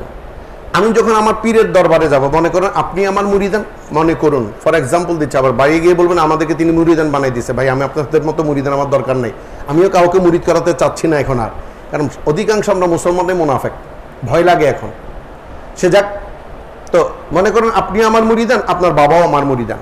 এখন এখানে আপনার আমাকে প্রশ্ন করতে করতে হঠাৎ কি একজন প্রশ্ন করলো যে হুজুর, আপনার মুরিদানের মধ্যে সবচেয়ে বড় ইবাদতি কে? তখন সবাই মনে মনে আশা করবে যে আমার বাবার কথা বলুক অথবা আমার কথা বলুক, ঠিক না বেটি? অর্থাৎ আমার প্রিয় হওয়ার জন্য যে কোনো কেউ চাইবে, আমার মুরিদান যারা। তখন আল্লাহ রসুল বললেন, তিনি তো বুঝতে পেরেছেন তার মনের খবর, তবুও তিনি একটু মজা করার জন্য বললেন যে সবচেয়ে বড় ইবাদতি হচ্ছে, আল্লাহ রসুল একটু মজা করে বললেন যে সবচেয়ে বেশি ইবাদতি হচ্ছেন ওমর বিন খাত্তাব রাদিয়াল্লাহু তাআলা। তো এই কথা শোনার পর যে আসমানে যত তারা আছে ওই তারা এক পাল্লায়, আর ওমর বিন খাত্তাব রাদিয়াল্লাহু তাআলার ইবাদত বন্দেগী এক পাল্লায় দিলেও সমান হবে না। এই কথা শোনার পর সাইয়েদানা উম্মাহাতুল মুমিনিনা আয়েশা সিদ্দিকা রাদিয়াল্লাহু তাআলা খুশি হবেন না বেজার হবেন? কি হবেন? কেন বেজার হবেন কেন? আপনি ইবাদতি হলে আমার লাভ না? কারণ তিনি চাইবেন তার বাবার কথা বলুক। তার বাবার নাম কি ছিলেন? সৈয়দানা সিদ্দিকে আকবর, আবু বকর সিদ্দিক রাদিয়াল্লাহু তাআলা আনহু। তো তিনি হাসলেনও না বা কিছু বললেন না। আল্লাহ রাসূল বুঝতে পেরেছেন, বলে শুনো, বলে জি। বলে তুমি তো কিছুই বললে না, তবে আমি আর কথা তো শেষ হয়নি, আরো কিছু কথা বাকি আছে। বলে ইয়া রাসূলুল্লাহ বলুন। বলে ওই ওমরের সমস্ত ইবাদত এক পাল্লায়, আর সৈয়দনা সিদ্দিক আকবর আমাকে যে ভালোবাসা দেখিয়েছেন, আমাকে যে মোহাব্বত দেখিয়েছিলেন জবল সুরে, সাপের কামড় খাওয়ার পরেও যে ধৈর্য ধারণ করে আমাকে আরাম করিয়েছিলেন, ওই মোহাব্বত এক পাল্লায় দিলে সমান হবে না। ইশকে নবী দিল মে পয়দা করো, इश्क़ नबी दिल में पैदा करो, क्या रसूल खुदा को भूल गए, हाँ भूल गए ओ नबी। इश्क़ नबी बरकर बोलो ना सुबहानाल्लाह। আপনারা জানেন কি না জানি না, হযরত সাইয়েদনা বেলাল রাদিয়াল্লাহু তাআলা আনহু, যার কথা আপনারা নাতের মধ্যে বলেন, ভেসে আসে হযরতে বেলালের মধুর আজান, সেই আজানে এতই যে মুগ্ধ রহমান। তারপর নবীর পিছে নামাজ পড়লে কেমন হতো, দয়াল নবীর পিছে নামাজ পড়লে কেমন হতো। সুবহানাল্লাহি বিহামদিহি। আপনি আজান দেন, বেলালও আজান দিত, আপনি তো এখন মাইকে করে আজান দেন, ঠিক না? এই মাইকের আওয়াজ অনেক দূর পর্যন্ত যায়। আমি দেখেছি শুনেছি যে পটিয়ার আওয়াজ এখানে আসে, এখানের আওয়াজ পটিয়া পর্যন্ত যায়, কিন্তু বেলালের আওয়াজ তো ততটুকু তাই নেই, ততটুকু যাবে। আপনি এখানে চিল্লাইলে কি মাদাবাদ যাবে, ভাঙ্গাপুল যাবে, বা এটাকে কি বলে রাস্তার মাথা, মাইসপাড়ার রাস্তার মাথায় যাবে? চিল্লে দেখেন আপনি, যত করে চিল্লান অতটুক যাবে না। আশ্চর্য ব্যাপার, হযরত বেলাল রাদিয়াল্লাহু তাআলা আনহু এমন কি গুণ ছিল, কি শক্তি ছিল, কি মায়া ছিল, কি ভালোবাসা, এই প্রেমটা কেমন ছিল, কতটুকু মোহাব্বত ছিল যে তার আজান আল্লাহর কানে পৌঁছায় যেত। আমার এখন একটা প্রশ্ন আছে, তিনি তো কখনো আল্লাহরে দেখেন নাই, জীবনে কখনো বেলাল রাদিয়াল্লাহু তাআলা আনহু এই কথা বলেননি যে আমি আল্লাহরে দেখে আল্লাহর প্রেমে পড়েছি। আমার এখন একটা প্রশ্ন, এই যে সৈয়দনা সিদ্দিক আকবর রাদিয়াল্লাহু তাআলা আনহু আল্লাহ রাসূলুল্লাহ আদর করে মোহাব্বত করে কোলে ঘুম পাড়ালেন, তারা সাপে কামড় দিল, তিনি কামড়ের চোটে বিষ লেগে গেল, বিষ লাগার পরে তিনি কান্না করছেন না, কোনো শব্দ করছেন না, আল্লাহ রাসূল ঘুম থেকে উঠে যাবে ভেবে বেলাল রাদিয়াল্লাহু তাআলা আনহু চিৎকার করে আজান দিয়েছেন, 10 জন মানুষও ভালো করে শুনতে পেলেন না, তার আওয়াজ আল্লাহর কান পর্যন্ত পৌঁছে গেল। প্রশ্নটা হচ্ছে, তারা কি দেখে, কি কোন নিয়ামতটুকু তারা অবলোকন করেছেন, নিজ আইনুল ইয়াকিন, নিজের চোখে দেখে তারা পাগল হয়েছিলেন? কি জবাব দিবেন আপনি? হে মহাজ্ঞানীগণ, দেখবেন আপনি জবাব, আপনি কোনো জবাব দিতে পারবেন না, আপনি শুধু একটা কথা বলবেন, তারা মুহাম্মদের প্রেমে পড়েছে। আমি নবীজির পাগল, আমি মদিনার পাগল, আমি নবীজির পাগল, আমি মদিনার ওই ধুলি কণা চোখেরই কাজল, আমি নবীজির পাগল, আমি ঠিক না বেঠিক? তারা নবীর প্রেমে পড়েছিল, নবীর প্রেমে পড়ে তারা কি করেছেন, নিজের জানকে কোরবান দিয়েছেন, বদরের যুদ্ধ, উহুদের যুদ্ধ, খন্দকের যুদ্ধ, বিভিন্ন যুদ্ধের মধ্যে তারা নিজের জীবনকে, নিজের সমস্ত সংসারকে তারা তুচ্ছ করেছেন নবী মুস্তাফা সাল্লাল্লাহু আলাইহি ওয়াসাল্লামের প্রেমে পড়ে। এরপরও কি আপনি বলবেন তিনি আমার মতো, আপনার মতো সাধারণ কেউ? তিনি আমাদের মতো হতে পারেন? চিন্তা করুন, যিনি এতগুলো আমল করেছেন, এই আমলগুলোকে কি করা হয়েছে, সন্নিবেশিত করে একটা পথ তৈরি করা হয়েছে, যেটার নাম ইহদিনাস সিরাতাল মুস্তাকিম। তার একদিন 1 ঘন্টার আমল বিশ্বের সমস্ত মুসলমান 1 বছরে করতে পারবে? 1 ঘন্টার আমল। হাত তুলে বলুন তো, আপনি কারা কারা বাথরুমে ঢোকার সময় বাথরুমের বা টয়লেটের দোয়াটা পড়েছেন আজকে? এই সত্য কথাটা কে বলতে পারবেন? বাথরুম থেকে বের হবার সময় আপনি পড়েছেন, বলতে পারবেন? আপনি মসজিদে ঢুকার সময় বা আপনার খানেকা, এটা আপনার জন্য যারা আমাদের দরবারের মুরিদান আছেন, আপনি এখানে ঢুকার সময় বিসমিল্লাহ আলহামদুলিল্লাহ আসসালাতু ওয়াসসালামু আলাইকা ইয়া রাসূলুল্লাহ আল্লাহুম্মা ইফতাহ লি আবওয়াব রাহমাতিকা বলে ঢুকেছেন?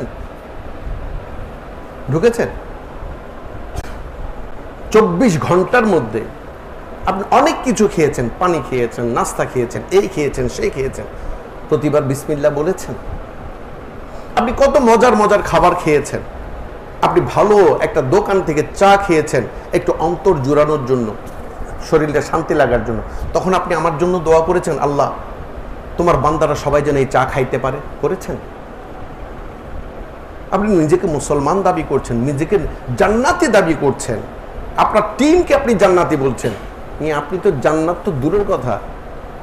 মুহাম্মদ রাসূলুল্লাহ সাল্লাল্লাহু আলাইহি ওয়াসাল্লাম একটা খেজুর খাওয়ার সময় আল্লাহর কাছে দোয়া করেছেন, আল্লাহ বিশ্বের সমস্ত মুসলমান নয় অনলি ফর তোমার সৃষ্টিজীব যেন এই খেজুর খাইতে পারে। তোমার সৃষ্টিজীব, এখানে মনুষ্য জাতি নয়, জিন জাতি নয়, প্রত্যেকজনের জন্য আল্লাহ দোয়া করেছেন, আল্লাহ রাসূল দোয়া করেছেন। আপনি কখনো করেছেন? আপনি কখনো খাওয়ার সামনে আনার পর আল্লাহর কাছে এই দোয়া করেছেন, আল্লাহ গো আমার হালাল খাবারটা আমার সামনে এনে দাও? করেছেন? করেননি। আপনি কখনো চিন্তা করেছেন আপনি কালকে মরে যাবেন, অথবা এশারের নামাজ আপনি আর পড়তে পারবেন না? এই চিন্তা এখনো কারো মাথায় আছে? কেমন মুসলমান আপনি? আপনি না বলেছেন আপনি আল্লাহকে ভয় করেন, তাকুল্লাহ, আর আপনি সহজ সরল পথ খুঁজছেন? How possible?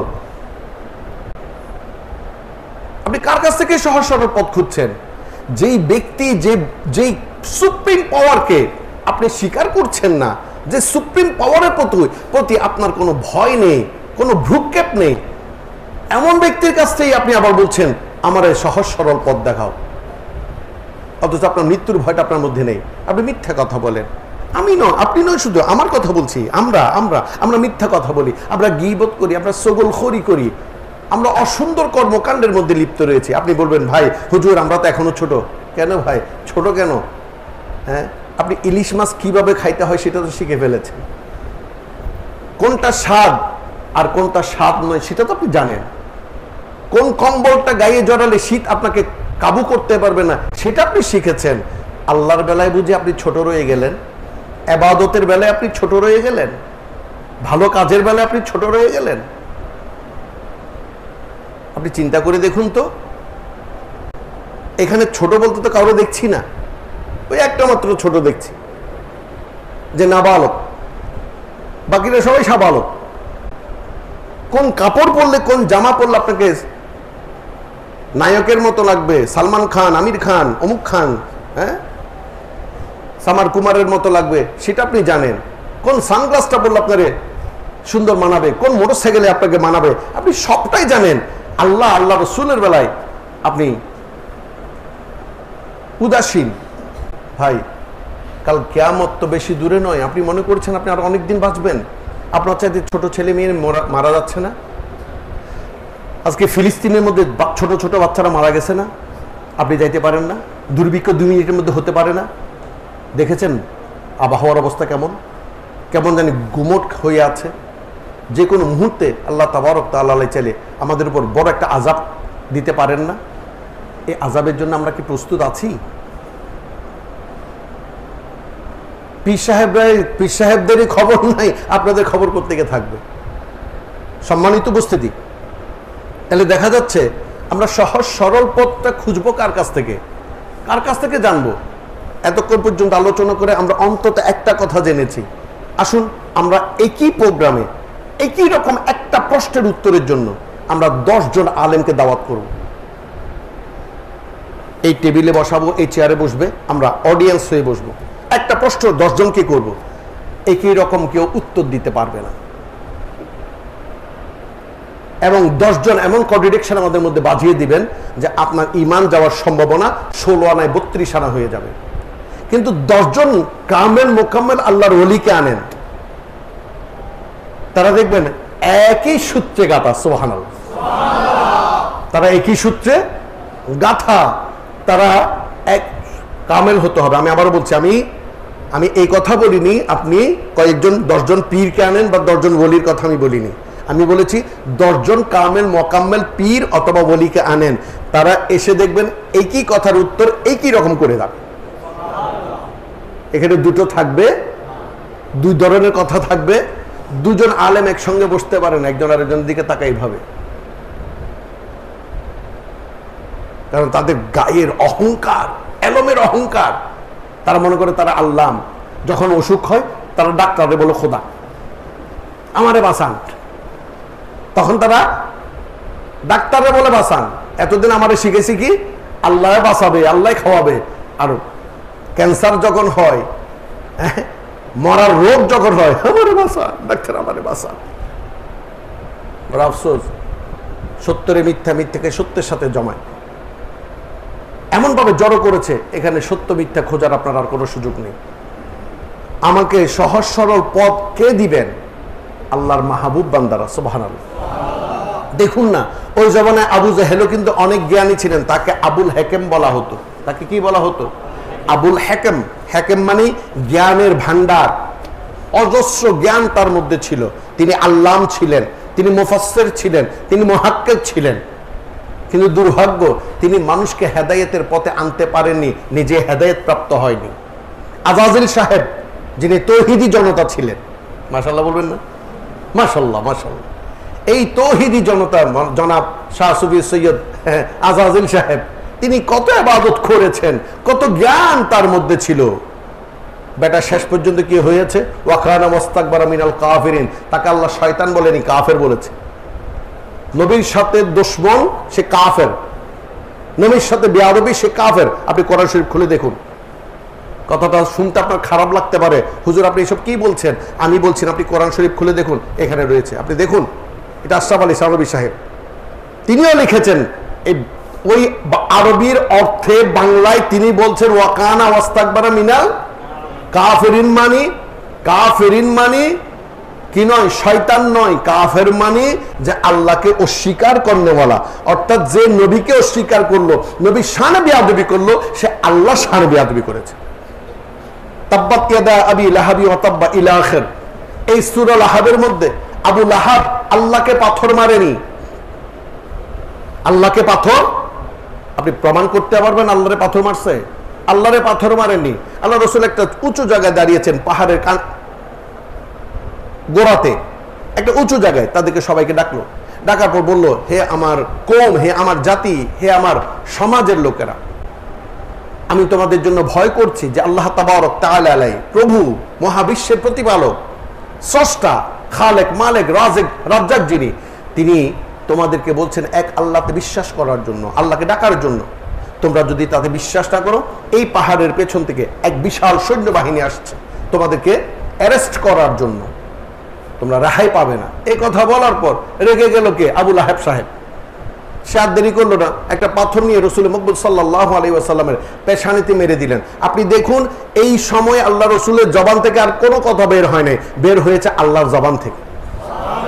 আল্লাহ কি বললেন? তাব্বাত ইয়াদা আবি লাহাবি ওয়া তাব্বা মা আগনা আনহু মালুহু ওয়া মা কাসাব ইলা আখির। তাহলে এই লানতটুকু আল্লাহ দিয়েছেন কাকে? আবু লাহাবকে। এখনো পর্যন্ত সেই লানত মানুষ দিয়ে যাচ্ছে, ঠিক না বে ঠিক? সব প্রত্যেকটা মানুষ কোনো না কোনো দিন, 7 দিনের মধ্যে কোনো একদিন এই লানত খানা কাকে দিয়ে যাচ্ছে? আবু লাহাবকে দিয়ে যাচ্ছে। এখন প্রশ্নটা হচ্ছে, কেন দিচ্ছেন আপনারা তাকে লানত? সে এমন কি অপরাধ করেছে? সে তো আল্লাহর সাথে কোনো বেঈমানি করেনি, বেওয়াফাই করেনি, আল্লাহকে কোনো কষ্ট দেয়নি। সে দিয়েছে মুহাম্মদকে। মুহাম্মদকে দিলে কি আল্লাহ রাগ করেন? যদি মুহাম্মদকে কষ্ট দিলে আল্লাহ রাগ করে থাকেন, আর যারা মুহাম্মদের শানে বেয়াদবি করছে তারা মুসলমান হতে পারে?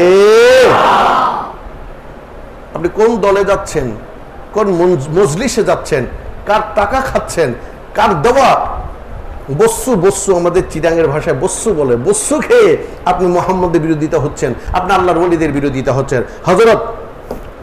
হযরত গঞ্জে বখশ রহমতুল্লাহ আলাইহি বলছেন যে আল্লাহ রাব্বুল ইজ্জত পৃথিবীর জমিনে বিভিন্ন নবী, বিভিন্ন আম্বিয়া, বিভিন্ন রাসূল, বিভিন্ন ওলিদেরকে বিভিন্ন কাজে সৃষ্টি করেছে। আপনি মনে করবেন না একজন ওলির দ্বারা সবকিছু হবে, একজন নবীর দ্বারা সবকিছু কখনো হয়নি। এক একজন ওলির এক একটা গুণ, এক একটা শক্তি রয়েছে। এক একজন ওলিরও এক একটা গুণ, এক একটা শক্তি রয়েছে, কিন্তু কর্ম সবার এক। সুবহানাল্লাহ। হার নবী ও হার ওলিরা মাসলে কিস্ত লাগতা হক মে বর্দে জুমলা একিস। বিভিন্ন নবী এবং বিভিন্ন ওলিদের বিভিন্ন পথ রয়েছে, কিন্তু মূলে তারা কি? মূলে তারা এক। হযরত দাদা গঞ্জ বক্স রহমতুল্লাহ আলাইহি সে কথাই বলছেন যে বিভিন্ন কাজের জন্য বিভিন্ন দায়িত্ব দিয়ে আল্লাহ তাবারক তাআলা আলাইহি বিভিন্ন বলিদেরকে দুনিয়া, বিভিন্ন নবীদেরকে দুনিয়ার জমিনে পাঠিয়েছেন, মানুষ যেন ভ্রান্তির মধ্যে না পড়ে, মানুষ যেন ভুল পথে পরিচালিত না। এখন আমার প্রশ্ন হচ্ছে, আল্লাহ তো আমাকেও বানিয়েছেন, আপনাকেও বানিয়েছেন, আপনাদেরকেও বানিয়েছেন, আমাদেরকেও বানিয়েছেন, আপনাদেরকে দিয়ে কেন সে কাজ করাচ্ছেন না? এখানে নির্দিষ্ট ব্যক্তিকে বলা হচ্ছে কেন? তাহলে দেখা যাচ্ছে আল্লাহর কিছু নির্দিষ্ট বান্দা রয়েছে, নির্দিষ্ট বান্দা রয়েছে যাদেরকে আল্লাহ মনোনীত করবেন। এখানে আপনি আর আমার দ্বারা কাজ হবে, আমাদের কাজ হচ্ছে চেষ্টা করে যাওয়া, আর আল্লাহ ওই চেষ্টাকৃত ব্যক্তি থেকে মনোনীত করবেন যে আমার নিকটবর্তী আমি কাকে তৈরি করব বা আমি কাকে গ্রহণ করব। এই কথাটা রয়েছে কোথায় রয়েছে? কিতাবের নাম ফরমানে মুস্তাফা সাল্লাল্লাহু আলাইহি ওয়াসাল্লাম। ফরমানে মুস্তাফা সাল্লাল্লাহু আলাইহি ওয়াসাল্লাম এই কথাটা এনেছেন কোত্থেকে? মিশকাত শরীফের এখানে হাদিস, যে হাদিসের যে বাবের নাম হচ্ছে বাবু শাম ওয়াল ইয়ামেন, সেখান থেকে আনা হচ্ছে এইভাবে। হযরত আলী মুর্তুজা আলাইহিস সালাতু ওয়াস সালামকে যখন বলা হলো, হে আলী মুর্তুজা, আপনাকে তো শামবাসীরা, শাম মানে সিরিয়াবাসীরা, উমাইয়া গোষ্ঠীর আপনাকে বেশ কষ্ট দিচ্ছে, আপনি এক কাজ করেন, তাদের জন্য বদদোয়া করুন। তখন হযরত আলী কারামাল্লাহু ওয়াজহু বললেন যে আমার পক্ষে সিরিয়াবাসীর জন্য বদদোয়া করা সম্ভব নয়, অভিসম্পাত করা সম্ভব হবে না। বলে কেন? বলে আমি আমার রসুলের নূরানি জবান থেকে নিজের কানে শুনেছি শাম এবং ইয়ামেনের মধ্যে 40 জন আল্লাহর আবদাল মওজুদ থাকবে। 40 জন আল্লাহর আবদাল মওজুদ থাকবে। আপনি নেন, মিশকাত শরীফ এখানে আছে, আরবিটা নেন, বাংলাটা নেন, ইংরেজিটাও আছে, আপনি সবটা নেন।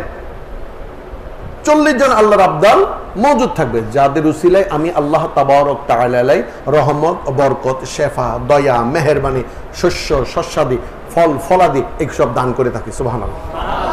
তাহলে দেখা যাচ্ছে যে এই 40 জন আবদালের যারা সোহবত এখতিয়ার করেছে, আমি গতকাল নাকি গত পরশুদিন এই আমার বাবার মাহফিলে বলেছি, উস্তুনে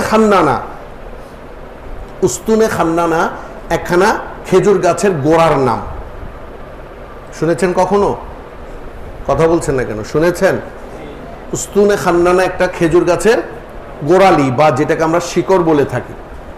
এই উস্তুনে খান্নানাতে হেলান দিয়ে বা বসে নবী মুস্তাফা সাল্লাল্লাহু আলাইহি ওয়াসাল্লাম খুতবা দিতেন। খুতবা শব্দের অর্থ কি জানেন? খুতবা শব্দের অর্থ কি? বক্তব্য দেওয়া, ওয়াজ করা। আমরা যে খুতবা দিই এগুলো ভুয়া খুতবা। খুতবা হতে হবে যুগোপযোগী অবস্থার পরিপ্রেক্ষিতে, সামাজিক অবক্ষয়ের পরিপ্রেক্ষিতে, মানুষের অবক্ষয়ের পরিপ্রেক্ষিতে, মানুষের ভুল ভ্রান্তি চলার পরিপ্রেক্ষিতে এই খুতবাগুলি দেওয়া হয়। আমরা বানানো খুতবাগুলি দিতে দিতে আমরা নিজেরা বুড়া হয়ে গেছি, আমাদের দাড়ি চুল সব পেকে গেছে। মিথ্যা বলে বলে আপনাদেরকে বললাম না, মসজিদে দাঁড়িয়ে আমি আপনাদের সাথে মিথ্যা কথা বলি। এই খুতবাটা আল্লাহ রসুল দিতেন অবস্থার পরিপ্রেক্ষিতে। এই আজকের দিনে কি হয়েছে, কি হবে, কি ঘটতে পারে, আমরা কোন অবক্ষয়ের দিকে যাচ্ছি, কোনটা ভবিষ্যতে সুন্দর হবে, এই কথাগুলো আল্লাহ রসুল সেখানে বর্ণনা করতেন, মানুষের হেদায়েতের কথা বর্ণনা করতেন। আমি আরবিতে কি বলে আপনি কিছুই বুঝেন না, আর বাংলাতে আমার যা ইচ্ছে তাই বলে যাচ্ছি, এটার সাথে আপনার কোনো সম্পর্কই নেই। অথচ এই দিনে আপনাদেরকে আগে সজাগ করে দেওয়া উচিত, প্রচন্ড গরম এবং ঠান্ডার মধ্যে কোন ধরনের ব্যায়াম হতে পারে, অসুখ হতে পারে, এই অসুখ থেকে বাঁচার উপায় কি সেটাও এই খুতবার মধ্যে বলতে হবে। কিভাবে বাংলাদেশ অবক্ষয়ের দিকে যাচ্ছে সেটা আপনাকে সেখান থেকে উদ্ধার করতে হবে। আজকে কথায় কথায় রামদা দিয়ে কাটাকাটি সেটা আপনাকে জানিয়ে দিতে হবে। আপনার সন্তানকে হেফাজত কিভাবে করতে হবে সেটা আমাকে জানিয়ে দিতে হবে মেহরাবে দাঁড়িয়ে। এখন যদি আমি সে কথা বলতে চাই, আমার চাকরি নট, আফসোস। যাক, এই উস্তুনে হান্নানায় হেলান দিয়ে বা বসে আল্লাহ রসুল খুতবা দিতেন। এমন সময় একজন সাহাবা, তিনি মিশর গিয়েছেন, সিরিয়ায় গিয়েছেন, বিভিন্ন জায়গায় গিয়েছেন, দেখলেন বড় বড় বাচ্চারা আজিমুশান চেয়ারে বসে বসে তারা বক্তব্য রাখেন, ওয়াজ করেন, তার এটা কি বলেন, তার রাজ্য পরিচালনা করছেন। তাই তারা এসে আল্লাহ রসুলকে বললেন, ইয়া রাসূলুল্লাহ, ইয়া হাবিবাল্লাহ, আপনি যদি অনুমতি দেন আমরা ঝাউ গাছের একখানা মিম্বার আপনার জন্য বানিয়ে আনবো। আল্লাহ রসুল বললেন, ঠিক আছে, আনো। সুবহানাল্লাহ বিহামদি। তাহলে দেখা যাচ্ছে পীর মুর্শিদকে কোনো কিছু গিফট করাটা জায়েজ আছে, এটা সাহাবাদের সুন্নত, এটা সাহাবাদের সুন্নত। মা বাবাকে গিফট করা ছেলের জন্য ফরজ, এটাও আমার নবীর সুন্নত। বরকত বললেন না সুবহানাল্লাহ। তারা একটা সুন্দর মিম্বার নিয়ে আসলেন, মিম্বরে বসে এখন যখন আমার রসুল বা দাঁড়িয়ে যখন আমার রসুল খুতবা দিচ্ছেন, দেখা যাচ্ছে কান্নার একটা শব্দ রোল পড়ে গিয়েছে। কি রে আশ্চর্য ব্যাপার, এখানে কাঁদছে কে? সাহাবারা একজন আরেকজনের দিকে তাকাচ্ছে, পেছনে তাকাচ্ছে, সামনে তাকাচ্ছে, কাউকে দেখছে না। ওই জাননেওয়ালা, বুঝনেওয়ালা, সবকুছ জাননেওয়ালা উনি বুঝে গিয়েছেন। তিনি উস্তুনে হান্নানের গায়ে হাত দিলেন। হে উস্তুনে হান্নানা, হে খেজুর গাছের ঢাল, তুমি কাঁদছো কেন? সে তখন জবান খুলে গেল। এবার এটাকে আপনি কিভাবে ব্যাখ্যা করবেন আমি জানি না। তার জবান খুলে গেল। তাহলে দেখুন, ওই রসুলকে আমার মতো আপনার মতো, যিনি গাছে হাত দিলে জবান খুলে যায়, যার জন্য গাছ কান্না করে, মরা গাছ কান্না করে। আমি মরে গেলে এই গাছ কখনো কান্না করবে? আশ্চর্য ব্যাপার। আপনার বিবেক কি বলে? আপনার বিবেক যদি কিছু না বলে, ভাই আমার কিছু বলার নেই। এই জন্য আল্লাহ বলছেন, জ্ঞানী আর অজ্ঞানী কি এক? জ্ঞানী আর বিবেকবান কি এক? আপনার বিবেক তো সিএনজির পেছনে, পৃথিবীর সর্বশ্রেষ্ঠ আদালতের নাম নিজের বিবেক। আপনি সিএনজির পেছনে লিখেছেন, এখানে ঢুকান নাই, তাই আপনাকে আর এসব বলে কোনো লাভ হবে না। উস্তুনে খান্নানা গায়ে যখন আল্লাহ রসুল হাত দিলেন, উস্তুনে খান্নানা আরো চিৎকার করে কান্না করতে লাগলেন। উস্তুনে খান্নানা, তুমি কাঁদছো কেন? নামটা মনে করে ফেলুন, শিখে ফেলুন। কি নাম বলেছি? উস্তুনে খান্নানা। হে উস্তুনে খান্নানা, তুমি কাঁদছো কেন? বলে, ইয়া রাসূলুল্লাহ, ইয়া হাবিবাল্লাহ, ইয়া রাহমাতাল লিল আলামিন, অনেক বছর যাবত আপনি আমার গায়ে হেলান দিয়ে আমার গায়ে বসে খুতবা দিয়েছেন, আজ আপনি আমার কাছ থেকে বিচ্ছেদ হয়ে যাচ্ছেন, দূরে চলে যাচ্ছেন। বিচ্ছেদের অনলে সদাই অঙ্গ জলে, বিনয় করি গো প্রিয়া আয় রে, বিনয় করি গো প্রিয়া আয় রে, বিনয় করি গো প্রিয়া আয় রে। ইয়া রাসূলুল্লাহ, আমি আপনার বিচ্ছেদে কান্না করছি, আপনি তার কখনো আমার গায়ের সাথে লাগবেন না। আল্লাহ রাসূল বলেন, না, তা হতে দেওয়া যাবে না। তুমি যেমন আমাকে ভালোবাসো, আমিও তোমাকে ভালোবাসি, কারণ দুর্দিনের মধ্যে আমি তোমার গায়ে হেলান দিয়ে আমি ইসলামের দাওয়াত দিয়েছিলাম। আজ সুখের দিনে ওই কথায় আছে না, সুসময়ে বন্ধু বটে, অসময়ে নয়, অসময়ে হায় হায় কেউ কারো নয়। এটা হচ্ছে আমাদের বেলায়। আল্লাহ রসুল সে কাজ করেননি। উস্তুনে খান্নানা, আমি যে জায়গায় মিম্বর বসাবো ওই জায়গায় তোমাকে আমি দাফন করে দেব, তোমার উপরে আমি থাকবো ইনশাল্লাহ আজীবন। কিয়ামতের ময়দানে আমি তোমাকে নিয়ে যাবো। সুবহানাল্লাহ। তাহলে দেখুন, আল্লাহ রসুলের সাথে লাগানোর কারণে যদি উস্তুনে খান্নানার মর্যাদা এতটুকু বেড়ে যায়, যেটাকে বলা হয় রিয়াজুজ জান্নাহ, ওই উস্তুনে খান্নানা থেকে শুরু করে নবী মুস্তাফা সাল্লাল্লাহু আলাইহি ওয়াসাল্লাম, এটা হবে ডান আর বাম, উত্তর দক্ষিণ। উস্তুনে খান্নানা হচ্ছে দক্ষিণে, আর আল্লাহ রসুল হচ্ছে উত্তরে। দক্ষিণে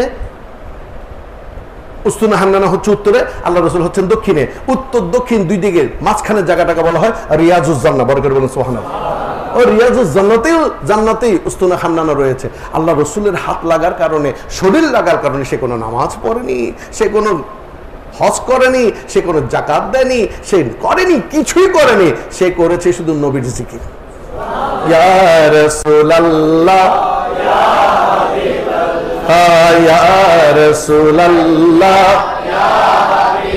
শুনেছি কোরআনে দেখিলে আপনাকে জীবনের গুনাহ ঝরিয়া পড়ে, শুনেছি হাদিসে দেখিলে আপনাকে জীবনের গুনাহ ঝরিয়া পড়ে, দয়া করে দিয়েন গো দেখা ইয়া রাসূলুল্লাহ, ইয়া হাবিবাল্লাহ, ইয়া রাসূলুল্লাহ। সম্মানিত হাজিরিন, গত সপ্তাহের কথার সাথে একটু মিলিয়ে কথা বলছি এখন এবং শেষ করে দিচ্ছি আমার বক্তব্যখানা। সেটা হচ্ছে, আমি বলেছি যে আল্লাহ বলছেন ওয়াবতাগু ইলাইহিল ওয়াসিলা, তোমরা একজন ওসিলা তালাশ করো। এখন আমরা যখন ওসিলার কথা আপনাদের সামনে উপস্থাপনা করি, তখন আমাদের কিছু ভাই আপনাদেরকে বলে এখানে ওসিলা টসিলা মানার দরকার নেই, এখানে কোনো ওলি আল্লাহ নেই, এখানে কোনো মাধ্যমের প্রয়োজন নেই, নামাজ পড়ো, রোজা রাখো, হজ করো, এটাই হচ্ছে ওসিলা। ঠিক না ব্যাঠিক? আচ্ছা ভাই, একটি আপনার বিবেক দিয়ে আপনি চিন্তা করুন। আপনার বিবেকটা যদি থাকে, আলহামদুলিল্লাহ, বিবেকহীন মানুষ যদি আমার হাতে বায়াত হয়ে থাকেন, আমি আপনারে মুক্ত করে দিলাম। আপনি যে কোনো পীরের হাতে বায়াত হন, কারণ আপনার মতো ব্যাককেল নিয়ে জাহান্নামে যাওয়াটা আমার জন্য বোকামি। জ্ঞানী নিয়ে জাহান্নামে গেলে লাভ আছে। সে যখন দেখবে আমার মুখের ভিতর আগুন ঢুকিয়ে দিচ্ছে, তখন সে আমাকে প্রশ্ন করবে না, সে দু চোখের পানি ছেড়ে দিবে। আমি তারা প্রশ্ন করবো, কিরে ভাই আমার গালের মধ্যে আগুন দিচ্ছে, তুমি কাঁদছো কেন? বলে তুমি নিশ্চয়ই সুদ খেয়েছিলে, তাই তোমার গায়ে আল্লাহ আগুন খাওয়াচ্ছে, আমি ভয় পাচ্ছি আমাকেও কোনো খাওয়াবে কিনা। এটা হচ্ছে জ্ঞানী। আর মুরুক্ষরে নিয়ে জান্নাতে গিয়েও লাভ হবে না। আমি যখন কাঁঠাল গাছের নিচে গিয়ে বলবো, ভাই আল্লাহ আমারে তুমি আম দাও, বললো বোকা। কিরে বোকা ডাকলি কেন? বলে কাঁঠাল গাছে বুঝে আম হয়, আল্লাহ চাইলে কাঁঠাল গাছ আম দিতে পারে না। কত বড় ব্যাখ্যাল দেখেছেন? এমন ব্যাখ্যাল নিয়ে জান্নাতে যাওয়া যাবে? যাবে না। তাই আপনাদেরকে বলছি, আপনাদের বিবেক দিয়ে একটু চিন্তা করে দেখুন। সেটা কি? তারা বলছেন যে মাধ্যম লাগবে না, কোনো কিছুর প্রয়োজন নেই। তাহলে তারা চেয়ারের জন্য দৌড়াদৌড়ি করছে কেন? এই পৃথিবীটা আল্লাহ চালাইতে পারে না? তোমারে কেন আমি সরকার মানব? হ্যাঁ, তোমারে কেন আমি প্রধান মানব? তোমারে দেখলে কেন আমি সেলিউট দেব? তুমিও তো আমার মতো মানুষ। তোমারে বহর দিবে, তোমার সামনে পেছনে আর্মি, পুলিশ, বিডিআর, হ্যাঁ সব থাকবে। আমার পেছনে, আমার সামনে, আমার ডানে, আমার পাশে থাকবে না কেন? তুমিও কুকুরের বাচ্চা, আমিও কুকুরের বাচ্চা। তোমার যে সম্মান, আমার একই সম্মান। তাহলে তুমি ওই চেয়ারে বসতে পারবো, আমি বসতে পারবো না কেন? ঠিক না ভাই? ঠিক ঠিক না ভাই? ঠিক। কুকুরের বাচ্চা যদি সাদা হয় তারে কি বলেন? কথা বলেন। কুকুরের বাচ্চা সাদা হলে তারে কি বলেন? আর লাল হলে, কালো হলে? ঠিক না ভাই? ঠিক ঠিক না ভাই? ঠিক। তো তুমিও তো এরকম আমার মতো।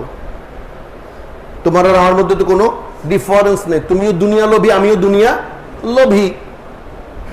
তুমিও জিব্বাটাকে এখানে নিয়ে হয়, ঠিক না ভাই? ঠিক। কিসের জন্য? দুনিয়ার জন্য। আমিও করছি দুনিয়ার জন্য। এরকম কে করে বাবা? কথা বলে না। ঠিক না বা ঠিক? রাগ করেছেন কুকুরের বাচ্চা ডেকেছি না, আমি আমাকে ডেকেছি তাদেরকে না। তুমি চেয়ারের জন্য কেন? তুমি আল্লাহর জন্য তো আমাকে ডাকনি কখনো। ঠিক না বা ঠিক? চলো আল্লাহর চেয়ারটাতে বসি। আল্লাহরও তো একখানা চেয়ার আছে, আছে কি নাই? যেটাকে বলা হয় কুরসি। ওয়াল্লাযী সালাতুনিয়া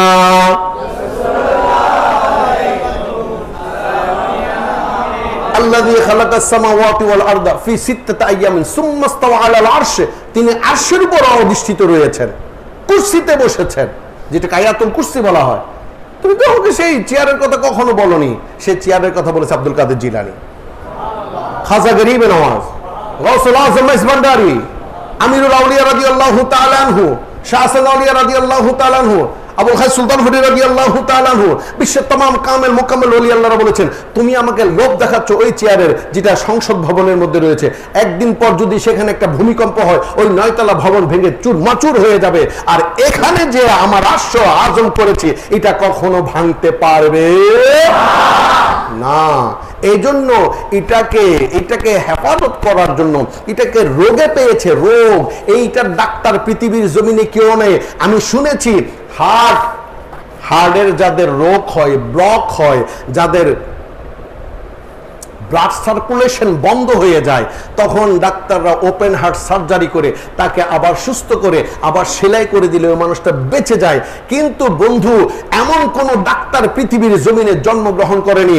Chittagong medical college, Dhaka medical college, Rajshahi medical college, Cumilla medical college, যতই medical college America, London, Japan, চীন, সিঙ্গাপুর, যত মেডিকেল কলেজ থাকুক না কেন, সমস্ত ডাক্তার এক জায়গায় এনেও যদি আমার কলবের যে ব্যায়াম হয়েছে, এই ব্যায়ামটাকে ভালো করার ক্ষমতা কারো এক ব্যক্তি ব্যতীত নেগাহে ওয়ালি মে ये तासीर देखी बदलती हजारों, ये तकदीर देखी ये तकदीर। আমাকে তোমার দলে ভেড়ানোর জন্য আমার ঘরে 50 বার যাইতে থাকো তুমি, আমাকে শুধু মিথ্যা প্রলোভন দেখিয়ে। আর দেখা যায় হযরত জুনাইদ বাগদাদি রাদিয়াল্লাহু তাআলা আনহু, তিনি ছিলেন একজন বলি। তিনি কি ছিলেন? আপনারা জন সিনাকে চেনেন? या हो भी दाने उसी ने एन बंद है वो देते टेलीविजन जी को ना दे वो दाएं देखी दी। ठीक ना? टेलीविजन पर्दा तो कखनो देखें, এটা তো একটা কাপড়। ঠিক না ভাই? ঠিক ঠিক বলে। এতগুলো সুফি সাহেব আমার সামনে, মাশাআল্লাহ। সে যাক, তাহলে জন সিনাকে আমরা চিনি, রককে চিনি, আন্ডারটেকারকে চিনি, কারণ এগুলো আমিও দেখি। আমি মেসিকে চিনি, আমি কাকে চিনি, রোনালদোকে চিনি, আর কাকে চিনি আমি, এত অনেককে চিনি। হ্যাঁ, নানা মার, হ্যাঁ কি মার, তোয়াই মার, আচ্ছা যাক, নেইমারকে চিনি। তাহলে দেখা যাচ্ছে এই জন সিনারা হচ্ছেন কুস্তিগির, ঠিক না বেঠিক? তারা রেসলার। ঠিক হযরত জুনাইদ বাগদাদী রাদিয়াল্লাহু তাআলা আনহু ছিলেন ওই বাদশার রেসলার। তিনি রেসলিং খেলতেন, তিনি জব্বরের বলি খেলার মতো বলি খেলতেন। ওই সময় একজন আল্লাহর ওলি, আওলাদ রাসূল, সুবহানাল্লাহ বলবেন না, তিনি উপবাস, তিনি কোনো কাজ পাচ্ছিলেন না, কোথাও খাবার পাচ্ছিলেন না, না তিনি সদকা খাইতে পারেন, না জাকাত খাইতে পারেন, না কারো ভিক্ষা করে খাইতে পারেন, তার জন্য সবকিছু হারাম, একমাত্র হালাল ব্যতীত। তিনি উপবাসে শুকিয়ে কাঠ হয়ে গিয়েছেন, একটা ছোট্ট কাঠের মতো, শুকনো কাঠের মতো, ছোট্ট না, শুকনো কাঠের মতো হয়ে গেছে। হঠাৎ তিনি খবর পেলেন, অ্যানাউন্স হচ্ছে, আমরা যেটাকে পাবলিসিটি বলে থাকি, পাবলিসিটি হচ্ছে কি, আজ জব্বরের বলি খেলা চলবে। বলি খেলার মধ্যে প্রধান বলি হচ্ছেন জুনাইদ বাগদাদী। জুনাইদ বাগদাদী নয়, জুনাইদ হচ্ছেন প্রধান বলি। এই বলিকে যে হারাতে পারবে তাকে 150 মোহর দেওয়া হবে, কথার কথা, বা 1500 মোহর দেওয়া হবে। তখন মনে মনে আওলাদ রাসূল, আল্লাহর বলি, তিনি ভাবলেন যে যাই দেখি তার মাধ্যমে কিছু করতে পারি কিনা। যখন ওই বলির সামনে গিয়ে এই আওলাদ রাসূল দাঁড়ালেন, পিছনের মানুষগুলো তারা আর দেখে না, কারণ ওই বলির জন্য এই মেরা মানুষটারে আর কেউ দেখছে না। সবাই হু হু হা হা হি হি করে হাসতে শুরু করলেন। আর বাদশাহ তো মনে মনে মোচের তারা মারতে লাগলেন যে আমার বলির সাথে কে নড়তে এসেছে। এমন সময় রেফারি বাঁশি দিবেন, বলে ভাই একটু দাঁড়ান, আমি একটু বলির সাথে কথা বলি। কারণ সে আমরা একটা টুকা দিলে, ক্যারাম বোর্ডের বোর্ড, তাও তো চিনেন না মনে হয়, আমি এটা 4 কোনা একটা বোর্ডে ক্রাম খেলে, চিনেন? আমি আসিনের না, আবার কিছু নসিরন দেন, টেলিভিশনে ফদ্দা বলা।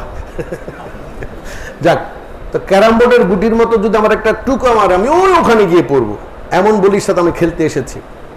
একটু কথা বলিনি তো বলিরে ডাকলেন, বলে বলি শোনো, বলে তোমার নাম কি? বলে আমার নাম জুনাইদ। কি বলতে চাও? বলে কিছু বলি না, শোনো, আমি হচ্ছে আওলাদ রাসূল, সুবহানাল্লাহ, मैं গোলাম মুস্তাফা হুঁ। তুমি যদি আমার হাতে হার মেনে যাও, আমি তোমার একটা ছোট্ট ধাক্কা দিব, ওই ধাক্কার কারণে যদি তোমার পিঠখানা তুমি মাটিতে লাগিয়ে ফেলতে পারো, কসম করে বলছি তুমি এখানের বলি আর ওখানে আল্লাহর বলি হয়ে যাবে। এই কথা বলার সঙ্গে সঙ্গে 15 বার 20 বার কারো ঘরে যাইতে হয় নাই, 15 বার 20 বার বলির সাথে কথা বলতে হয় নাই। তখন বললেন, সত্যি তুমি আমার ওলি বানিয়ে দিবা? বলে হ্যাঁ, তুমি আল্লাহর মাহবুব হয়ে যান। বলে ঠিক আছে, তুমি আমারে ধাক্কা দাও, তুমি আমারে ধাক্কা দাও, আমার এই বলিগিরি লাগবে না, আমি আল্লাহর গোলাম হতে চাই। মদিনারে গোলামি ও মুর্শিদ মোরে, মদিনার গোলামি,